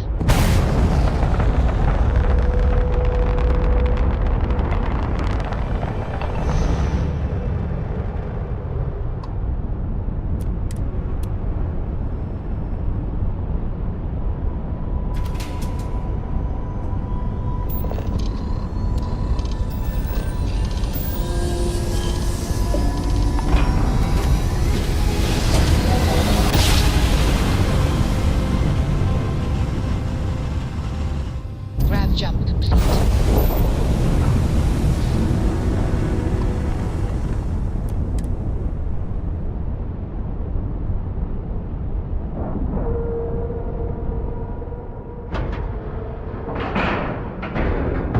Nice clean dock, Captain.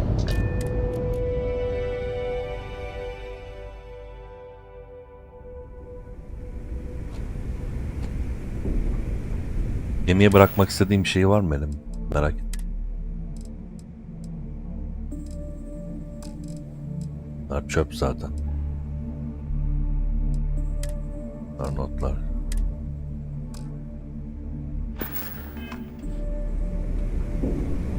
Good day, Captain. Bir dakika, bende şey yok mu ya? Ne derler onun adını? Digipick yok mu? Var. 8 tane, tamam. Evet, yine ben geldim. Bu korsanlardan bıktım artık. Ama adamlar yapacaksın diyor, yapacak bir şey yok. Kızıl Filo işlerini bitirmem lazım.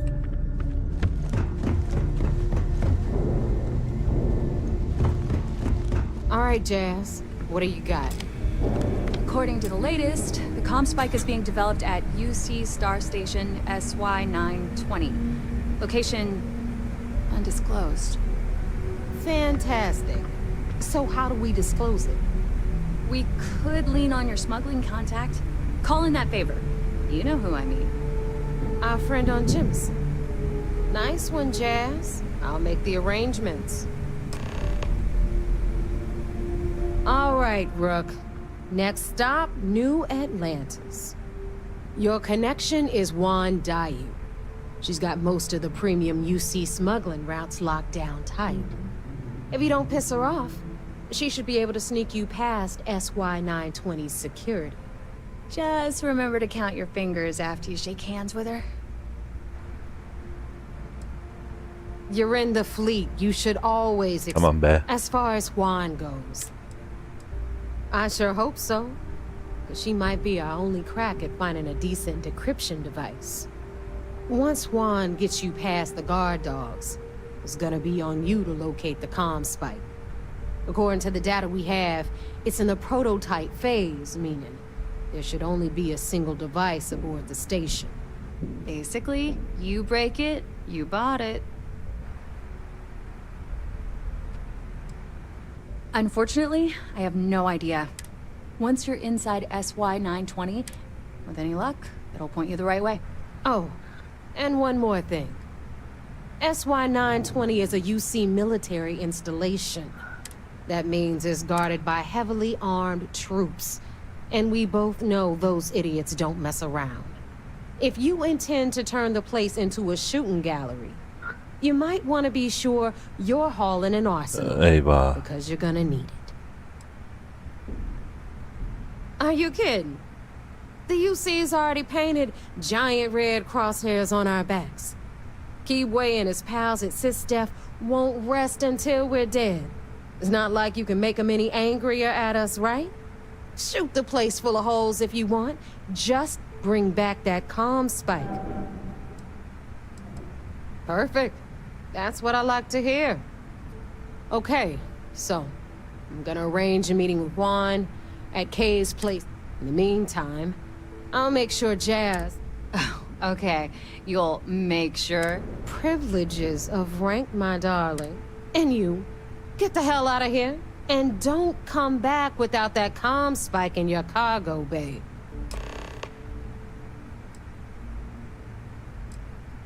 I'm gonna leave that up to you, Rook. If you get into deep trouble, and you... At some point, Delgado's gonna be... But until the money's within... We'll talk later.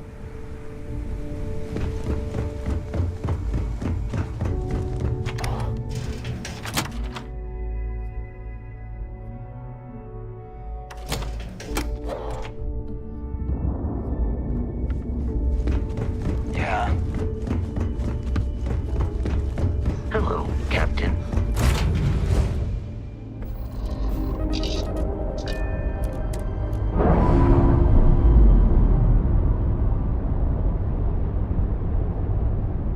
Clamps released.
Bakalım içeri nasıl gireceğiz çatışmadan.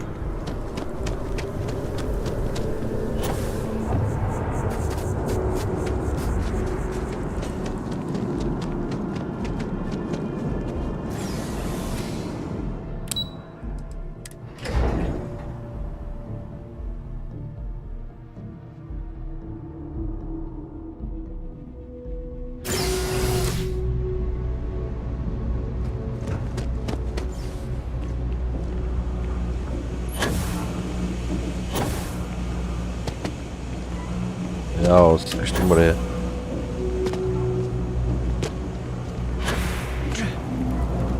I do odd jobs at even hours. I take it your neighbor's new recruit? It's not much, but... Careful. The walls have ears. SY-920 is one of my regular stops, so I already have the necessary approvals.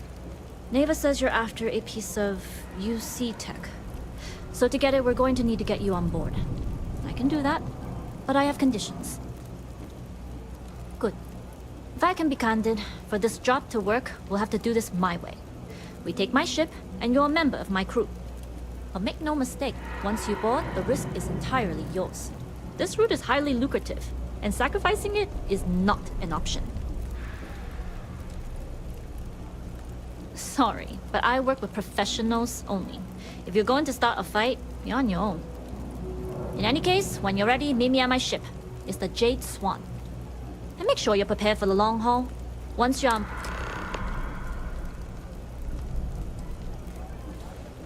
I'd like to, but I need to keep a low profile. In my experience, the more people know about you... Tamam anladım. Bir dakika dur bakayım. Famous last words. But anyways, I appreciate the small talk, but let's keep our focus on the mission. We'll talk more on the ship. Dur bakayım şurada. Şu 60.000 liralık şeyi satmayı deneyeyim şurada. Kaç para verecek? Çünkü her zaman bak şu istasyonları her yerde bulamıyorsunuz.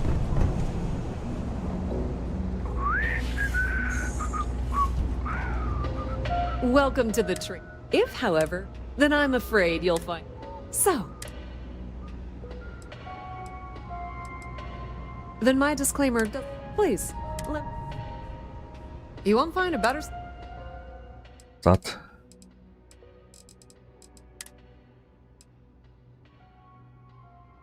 Bu ne ya? 9.000 diyor. 9.000 veriyor buna. 60.000 liralık şey o 9.000 liraya sayıyor.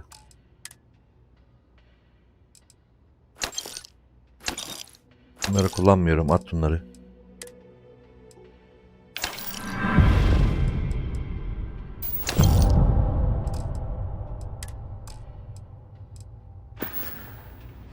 Ne satıyorsun sen? Of course, of course. Sattığın şey ne?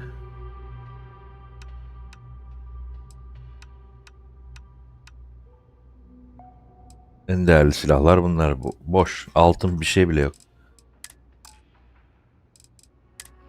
Bunları geç. Çanta.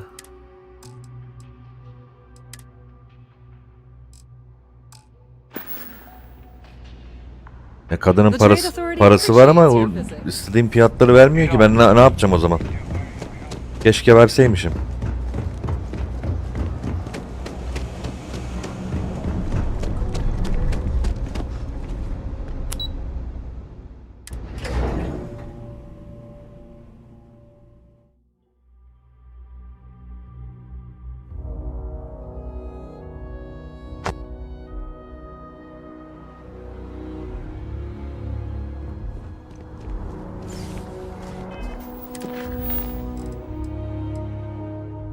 Yeşim kuğunda.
Yes, what?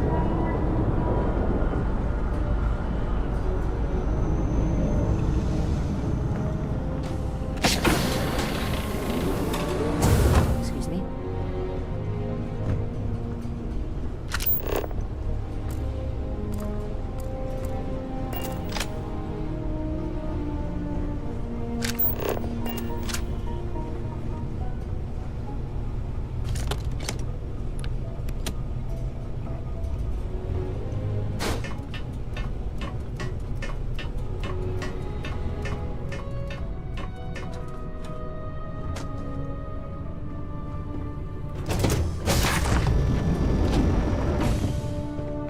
Hello.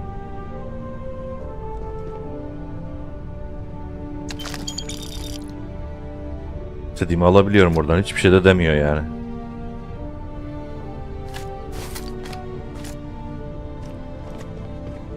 Yes? All right, a few things to note. When we get to the checkpoint, UC military will be hailing us. Let me do the talking. Pretend you're a piece of cargo if you have to. That will serve you well here. Some people mistake silence for weakness or, at worst, compliance. But to me, it's the loud ones who leave themselves vulnerable. Now, like I said before, once we take off, there's no turning back until this job is done. If you need to take care of anything before we leave, do it. If you want to ask me any other questions, go for it. All right, then get comfortable. We leave for SY-920 immediately. All crew prepare for takeoff. Routing power to engine. İlk defa yolcu oldum la. All systems go. Oturacağım bir yer var mı?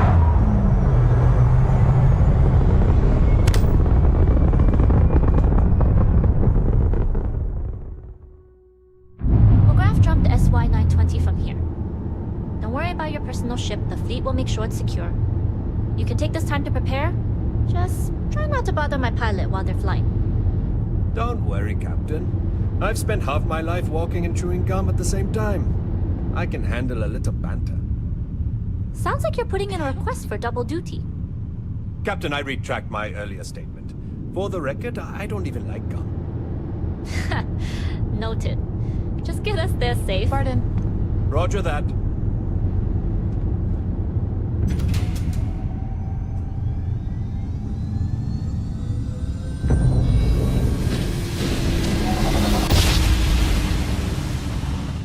You've entered secure UC military space. Identify yourself or you will be considered hostile. This is Captain Huan Daiyu, cargo class ship ID UC 7938, requesting permission to dock. Identity confirmed. Prepare your ship for scanning. You're cleared to dock at docking bay 2. Looks like we're clear. We'll talk more once we're docked. Howdy. Excuse me.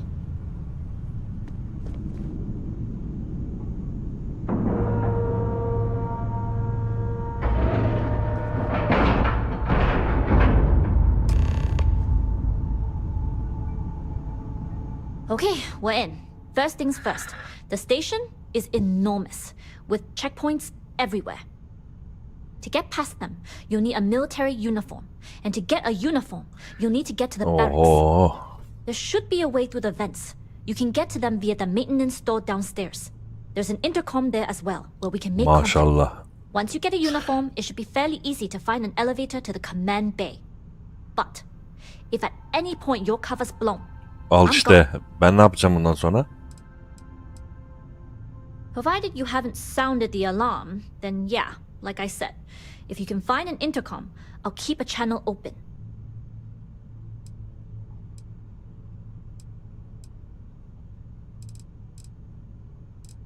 Tamam yeter. See you. Başımıza ne gelecekse gelecek artık bilmiyorum. Ne oldu? Okay, we're in. To get past them, Ne oldu there ya? should be a way through. There's an intercom there. Once you get a uniform, but I would hope not. Either way, for now. Abi illa öyle düğme şeye basmamız lazımmış. Tamam hadi.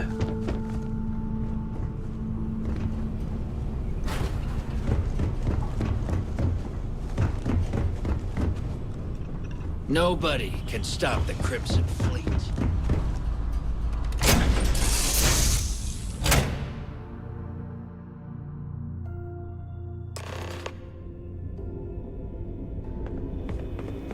Hi. You with the Jade Swan? Loading and unloading. Hold up. This area is for SY-920 military only.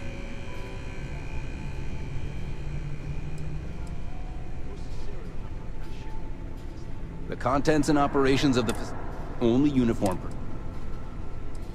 Yeah, you do that.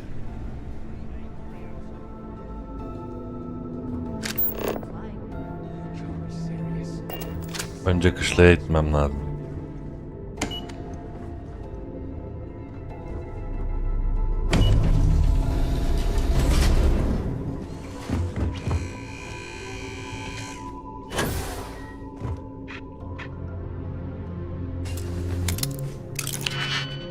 Aha da gizli ekleme.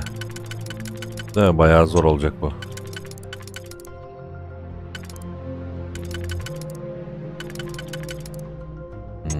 Nasıl bir yol izlemem lazım acaba?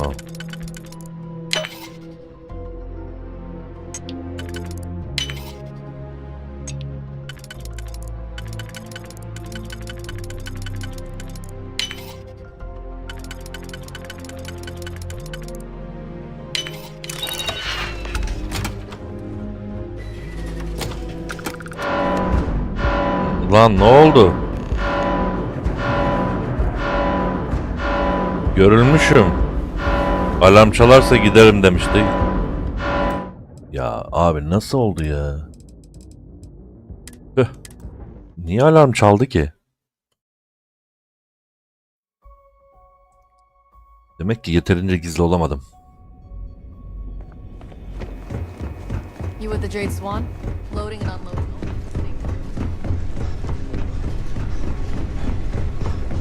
Asansörü bekleyecek değilim burada.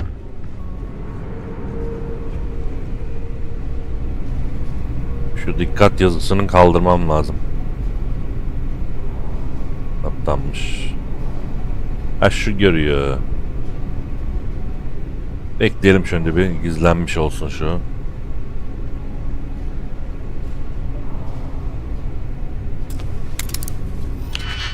Al işte bir daha yapacağız şimdi.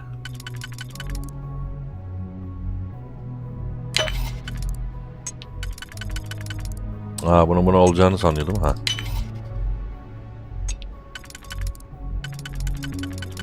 Bu olmayacaktır. Başka kilitler çıktı görüyor musunuz? Olayı. Bu da olmaz.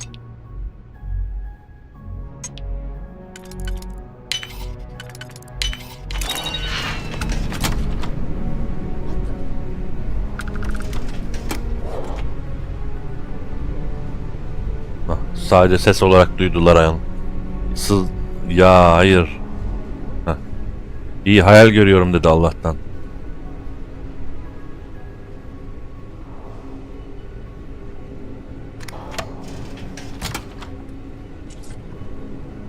O ne lan?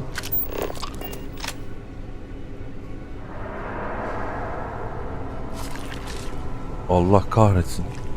Yaratık var orada.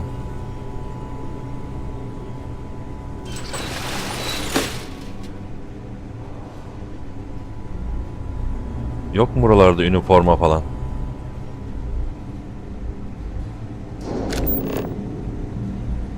Asteğmen üniforması. Buralarda 2 tane var bu. Burada da var. Üçünden birine gideceğim.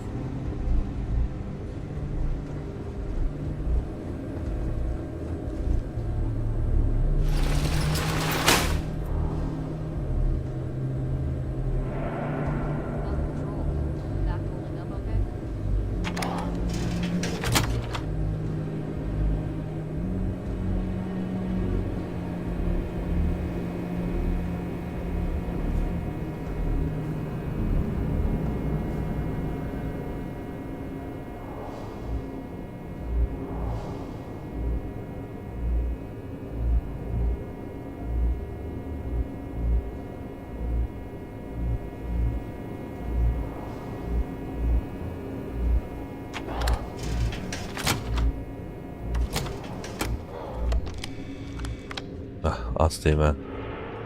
Kuşanmak için basılı tut.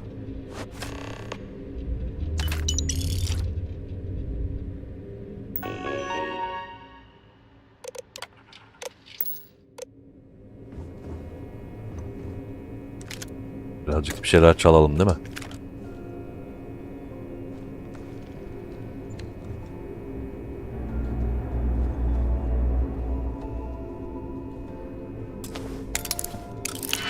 Boş ver bunu.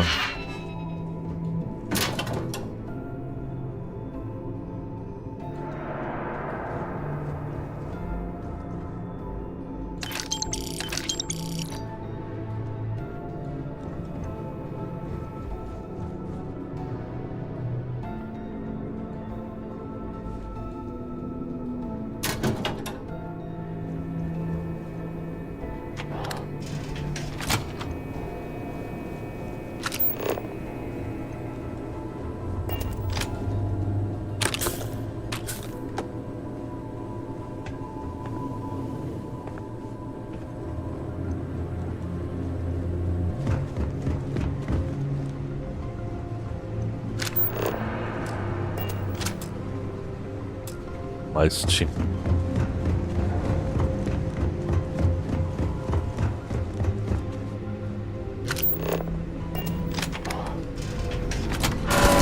Oğlum ya. Ödüm koptu ya. Buradan geldiğimi görüyorlar.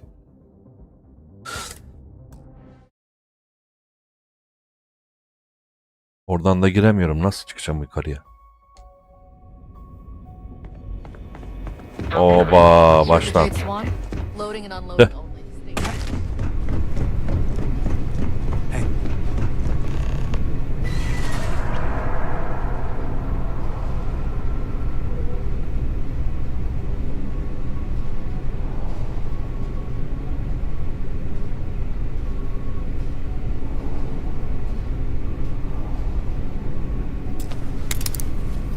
Sevlemeyi unutuyorum hep. Intercom'dan acaba konuşsam? Bir dakika. This is Captain Juan Dayu. And let's see what we can do about it. If I'm not mistaken, the maintenance door should be in front of you. If you can find a way to open it, it'll get you past the first checkpoint. Right, pick a lock or pick a pocket. Shouldn't be too hard for a Crimson Fleet pirate to pull off. Anyway, the door will let you access the vents. The uniform should get you through the checkpoint.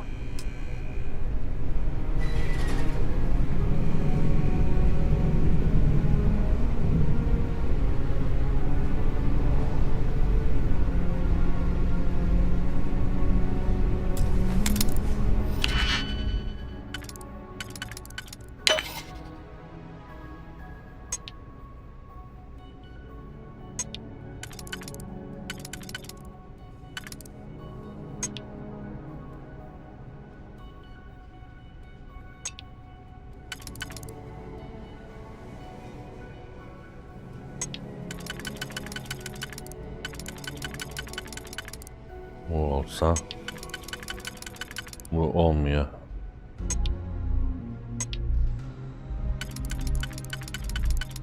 Geri al, bu olmayacak baştaki.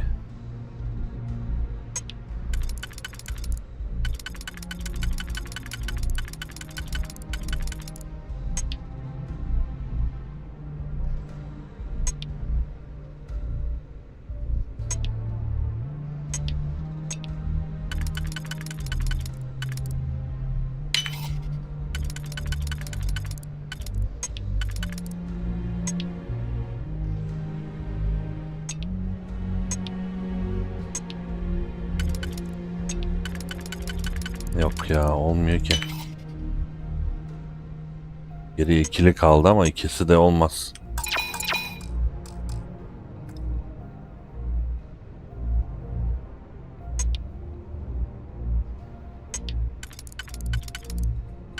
Ya ne güzel girmiştim kapılardan. Niye sevilemedim ki?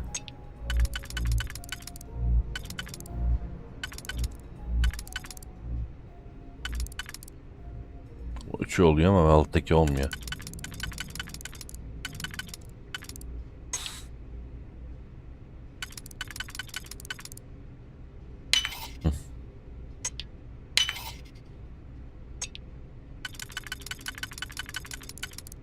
Bu bunun, şu da şunun mu? Evet.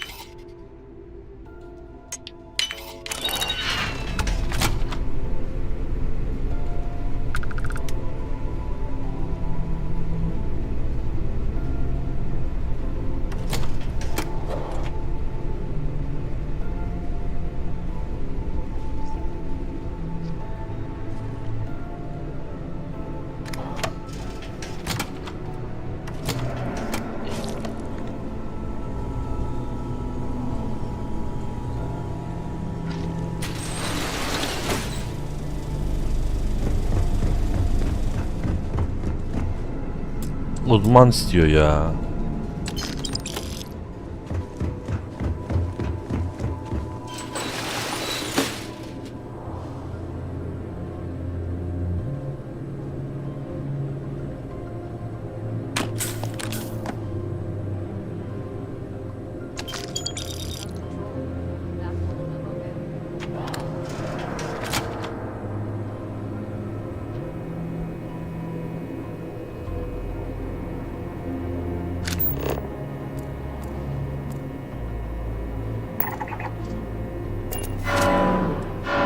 Ne alaka? Lan ne çabuk gördü ya. F9'a bastım.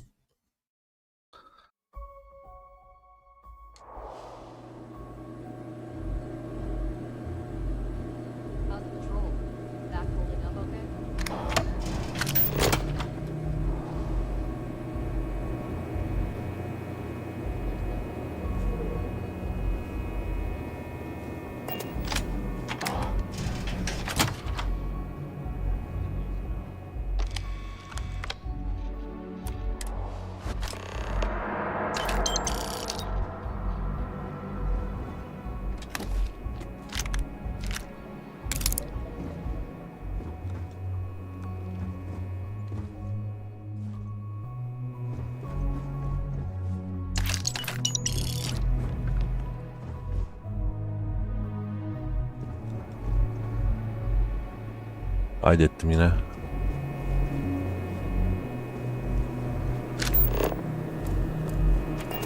İyi, bunlar bir şey demiyorlar. Aşağı inen bir yol lazım bana.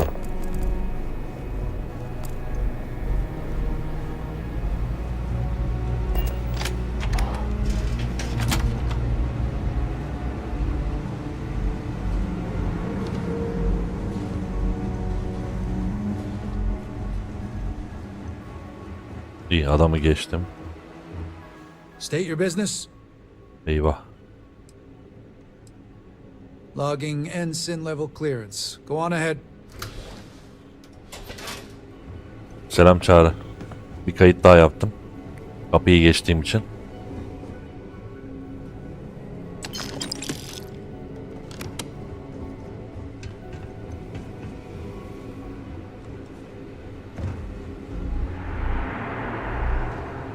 İçinde ne var acaba? Baksam mı? Merak ediyorum bazen. Oyun abi sıkıcı. Ama bitiriyoruz işte. Sıkıcı yani. Bazen keyif alıyorsun bazı şeylerden ama yani genel olarak konuşma üzerine olan bir oyunda ben çok sıkılıyorum yani. Üçlü kilit lazım buraya. Ve üçlü kilitler içinde de bunu açabilecek bir şey yok. O yüzden geri ala basmam gerekiyor. 3, 5 yuva olduğuna göre bir tane üçlü kesin şart. O üçlü de bu olduğuna inanıyorum ama yok, bu değil. Başka üçlü ne var mı? Şu var bir de. O zaman bu kesin olmalı. Bir yerlere ama nereye? Olmuyor ki. Şuraya oluyor. O zaman ikili de bu olur.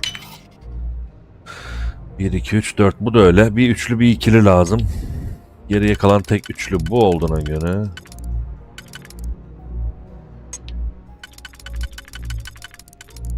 Kalan ikililerden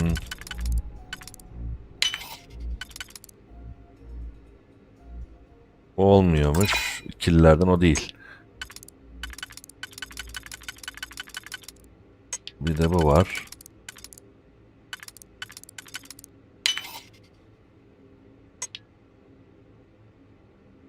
Ay kafayı yiyeceğim şimdi ya. Şöyle mi o zaman?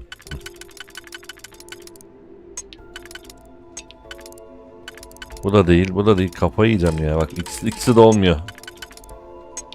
Bu da olmuyor, bu da olmuyor. Bu üçlüyü o zaman burada kullan. Bu olmuyor. Hah. Bu mudur ya? O yarım uğraştığım şeye bak, çıkan şeye bak. Al.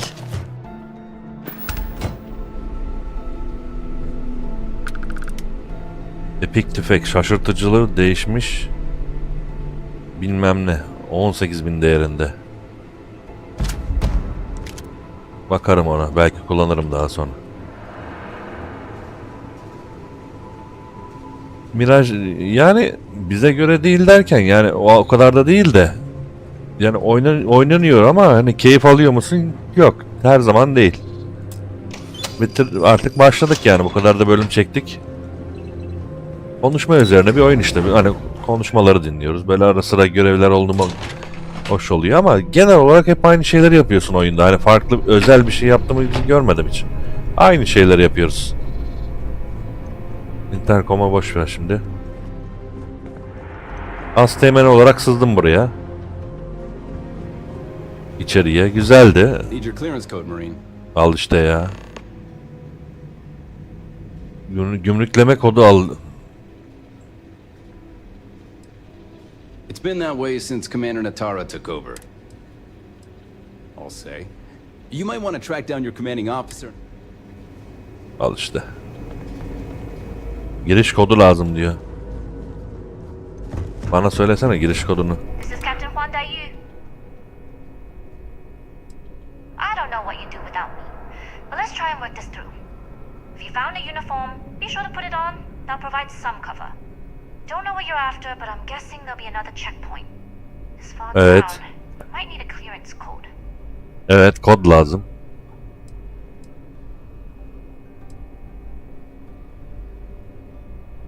We are of the same mind. This station has a lot of old arteries. The blood. Look for a maintenance area. Bakım alanı benim. Going dark for now. Gümrükleme kodunu alabilirim bir yerlerden. Risk alıp bir kaydedelim bakalım. Bir sürü görevimiz var. Şimdi bilgi lazım. Havalandırma bacası varmış. Gümrükleme kodunu mu alsam yoksa havalandırmaya mı gitsem?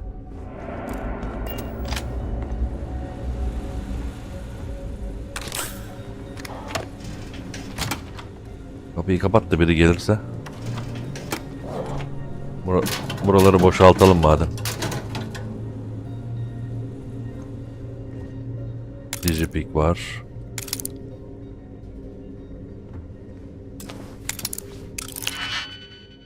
Yeni silahları yani.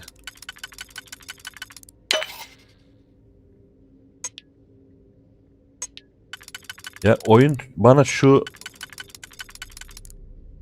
kilitleri açtırmayı çok hevesli ama ben hiç hevesli değilim. Yani evet çık. Ya çok zor uğraştırıcı yani bu kadar uğraştırıcı. Pratik değil yani önceki oyunlar gibi değil. Ne? Digipik yok diyor lan. Bir tane buldum Allah'tan burada. Bak buraya kullanmamız lazımmış. Al işte bunu da asıl buraya eklemem lazım şimdi. Bir düşünelim 1, 2, 3, 4, 5, 6 delik var. 6 delik 2 tane üçlüyle de olabilir. 2 tane ikiliyle olmaz. 2 tane üçlüyle olabilir ancak. 2 tane üçlüyle kullanmam lazım. Şu olsa geri kalan da bu olur. Şöyle bakayım evet. Doğru mantık. Şu olsa şu olur. Adınıza göre. Benim adım neydi lan o bu şeydeki? Tanıttığım isim neydi? Soyadı LP. İnşallah doğrudur.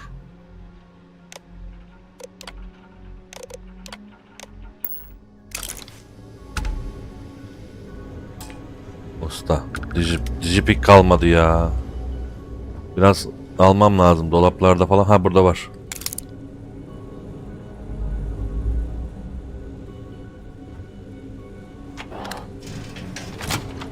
Masada var mı hiç?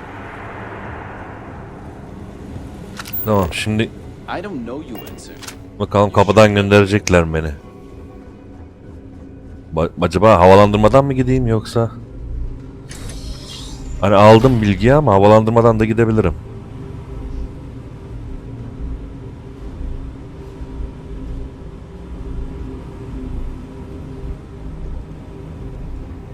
Abi oyun nasıl bir oyun ya? Her şeyi alabiliyorsun oyunda abi. Bu ne? Uzay giysi tezgahı. Nereye gösteriyor? Havalandırma varmış. Aha. Bunları aldım.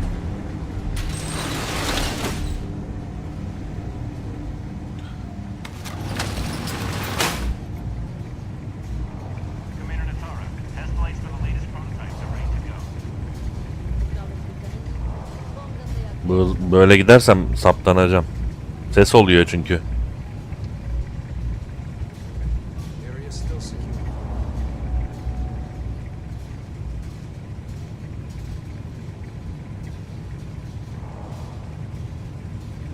Oğlum adım atamıyorum ya.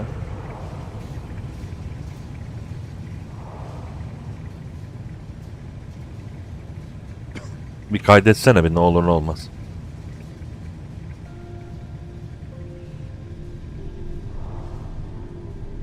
Bekle.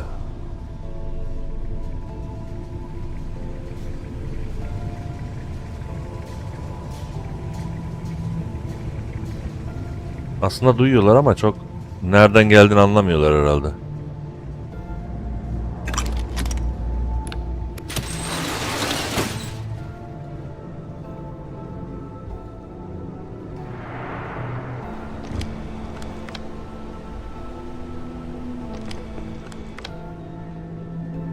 Soğan hamburger falan. Ne alaka? Dur biraz lootlayalım burayı da. Biri var mı içeride bilmiyoruz. Orada da biri yok.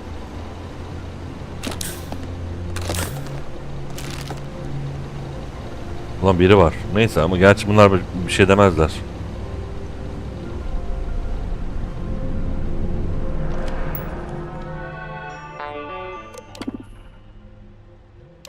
O değil, şu. Projeler. Al bilgileri.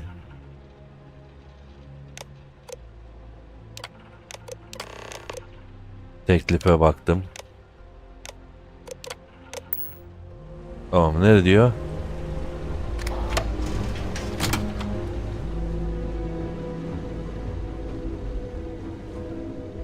Süt var. Kapıyı açmam lazım. Acil erişim.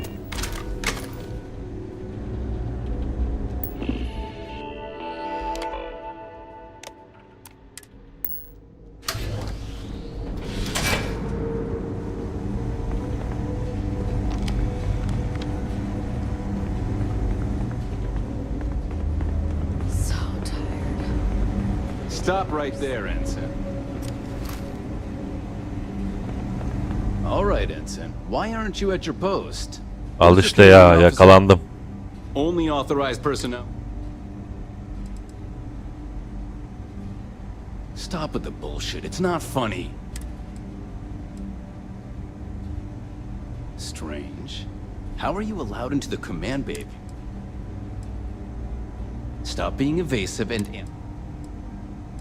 only senior officers report to the... Allah kahretsin ya.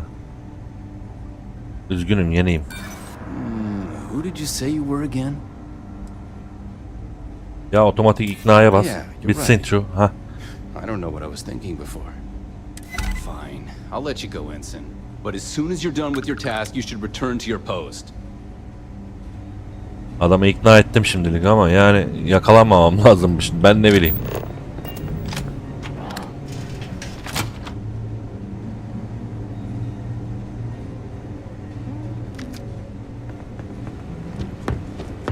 How are the tests on the comms, Dr. Vogel has put in a request for more personnel. It seems there was an accident. It's always something with that doctor. Not to change the subject, but are we concerned about potential leaks? No. Until you can provide more substantial proof, the situation at the cargo bay. Oh, well.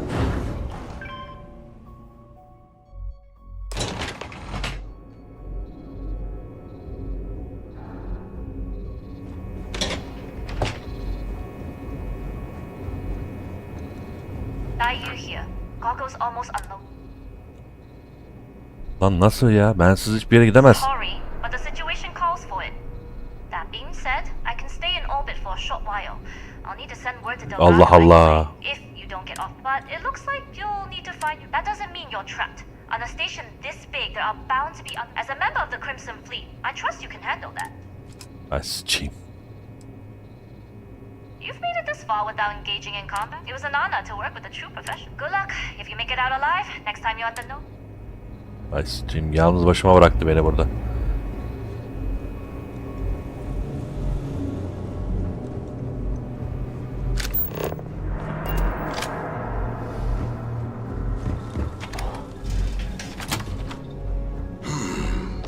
Intercepting transponder data in the Alpha system might be promising.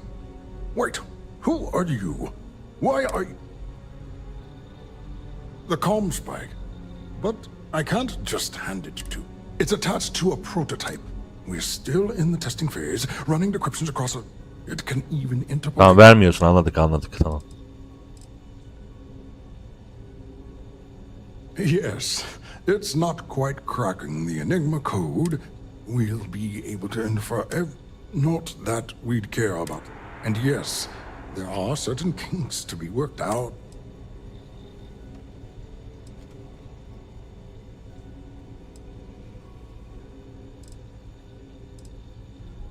Well, you need to be a test pilot. It'd be like explaining conceptual... In short, I've requested a... They'll give the prototype a final run.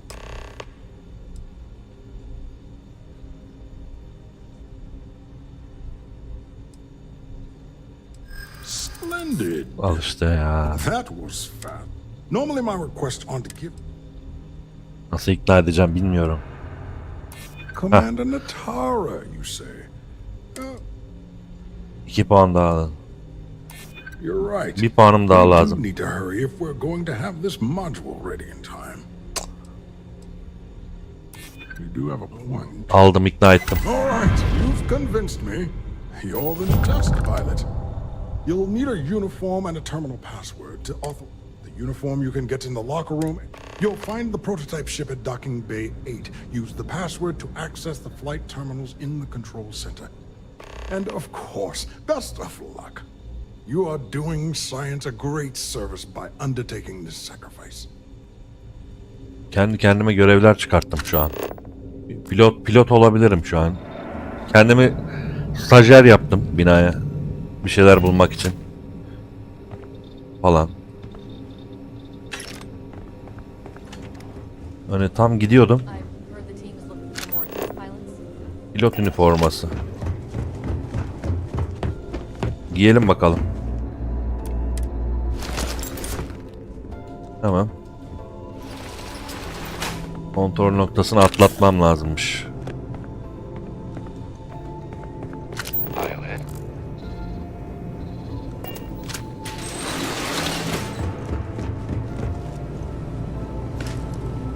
Buldum.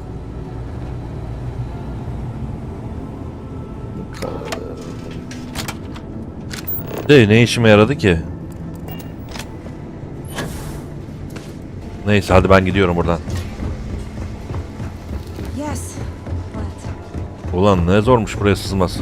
Önce teğmen oldum, şimdi pilot oldum falan. Al kimlik kartı.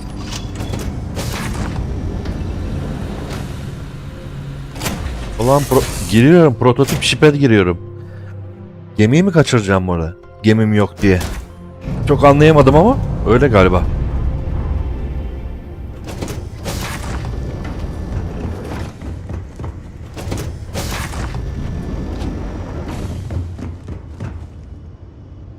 Vallahi kaçırıyorum ha.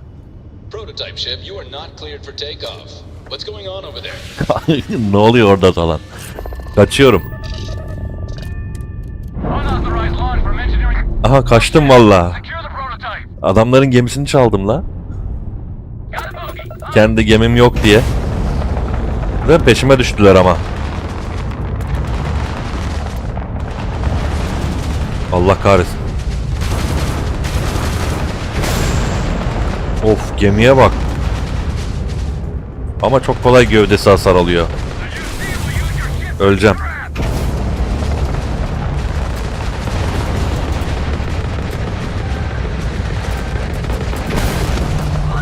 Tamir et. Olmadı. Kaçamadım.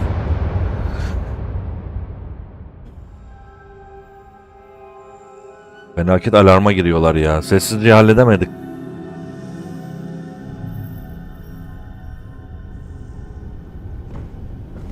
Doğaçlama yaptık ama yani bizi mahvediyorlar. Ne yapacağız?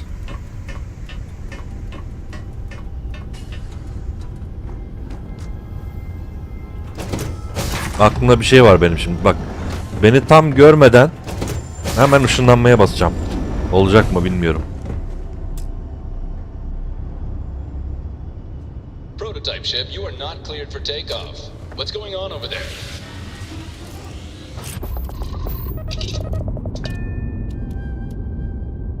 Ne yapayım?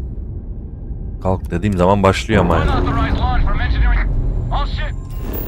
Başlasın. Şöyle yapsam. Buraya git. Herhangi bir yer önemli değil. Toprak. Işından de. Gemi yanaşmışken olmadı. Yemedi. Secure the prototype. Bunlardan kaçmam lazım. Alarm online. Let's dance.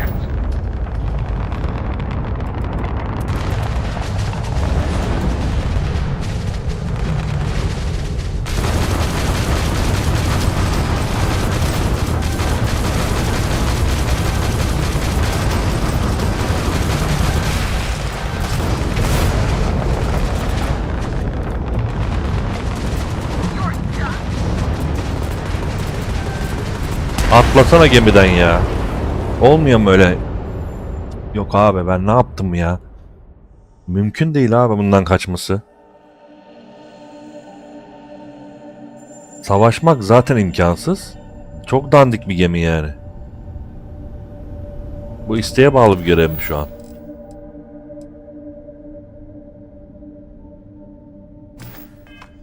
Abi. Ya, çok kötü oldu bu ya.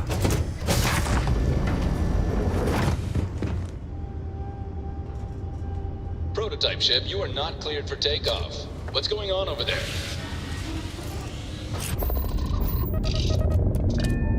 Unauthorized launch from engineering. All ships, secure the prototype. Engaging Tango.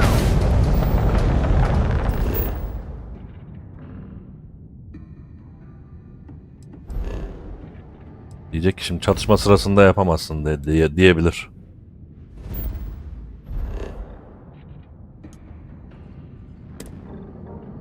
Bas.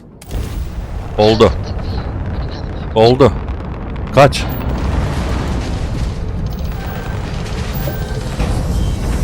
Güle güle. Switching over to standard engines.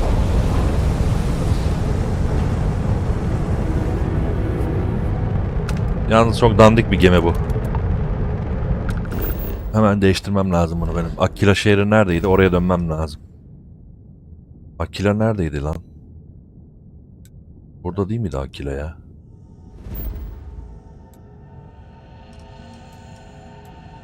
Europa, Venüs.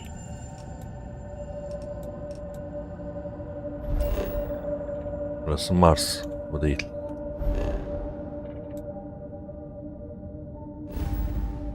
Akila neredeydi? Olimpos'ta mıydı?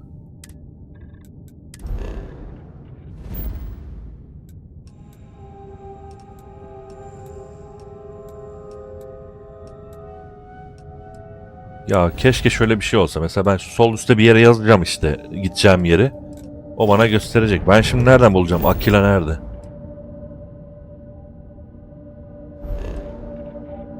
Birleşik Konililer. Şurada bir yerde mesela bir şeye tıklayacağım böyle değil mi? Mesela isimleri yazacak gibi.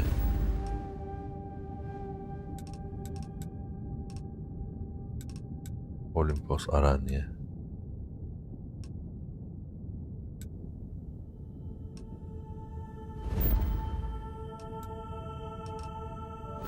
Abi dönmeden önce bu gemiyi değiştirmem lazım benim. O yüzden Akila'yı bulmam lazım. Akila hangi sistemde? Ezberlemen lazım abi. Oyun sana söylemiyor. Olimpos'ta mıydı ya? Akila.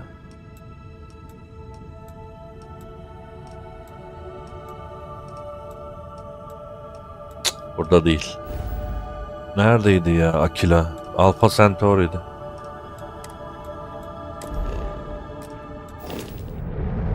Yok abi, hani Akila'yı nasıl bulabilirim?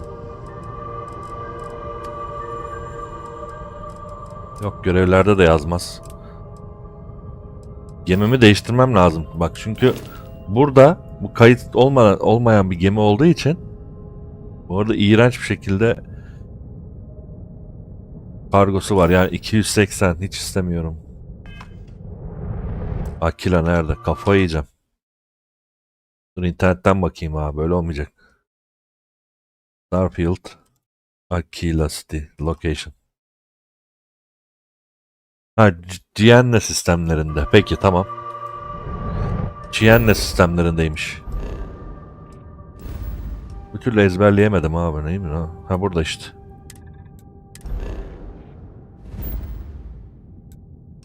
Aquila. Aquila in. Niye Aquila'ya inmek istiyorum biliyor musunuz? Çünkü orada ezbere bildiğim bir gemi şeyi var, istasyonu var. Şimdi ana gemimi bu yaptı ya bu oyun. Envanter ekranından değiştiremiyorsunuz abi. Onu öğrendim ben dünkü yayında. İlla neymiş? Bu dükkana gidecekmişim. Oradan değiştireceğim ya. Menüyü oraya koymuşlar. Hemen anlatmak istediğimi göstereyim şurada. Dün de gösterdim gerçi de.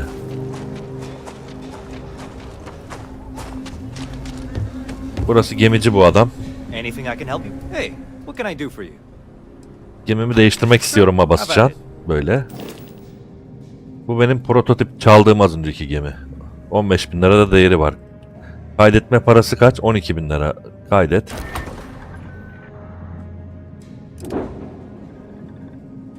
Frontier. Ekonol. Ana ev gemi. Bak burada.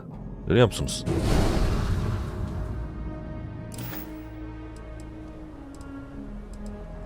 Şimdi de o prototipi satalım. Sat. 3 tane gemim var şu an. Frontier'i satamıyorum. Değil mi? Satamıyorum hala. Satılamaz diyor. O gemi satılamıyor. Prototipi de satamıyorum şu an. Kaldı elimde. Onu da satamıyorum. Tamam, neyse. Peki. Kendi gemim iyi durumdaydı zaten. Tamam. Burada bitiriyorum. Yine Aquila şehrinde başlamıştım. Yine burada bitiriyorum. Satılacak bir şeyler varsa satalım çıkmadan. Kullanmadığım silah bir şey var mı benim? Bunu almıştım ben orada ama. Kullansam mı bunu? Ha, bir de bunu almıştık. 11 milimetreden. Çok az mermisi var ya. Sat bunu. Ama satıcının parası yok diyor.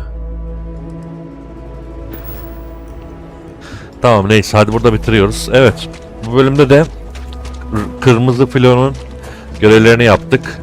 Bir sonraki bölümde de yapacağız Kırmızı Filo'nun görevlerini. Ama bittiği zaman artık ana görevden devam etmek istiyorum. Çünkü baydım. Son 3 bölümdür ana görevden ilerlemiyoruz, farkındaysanız. Artık ana görevden ilerlemek istiyorum. Sıkıldım çünkü zaten. Oyunu %100 bitirmek niyetim var ama bilmiyorum yapar mıyım. Bir sonraki bölüm görüşmek üzere. Hoşça kalın.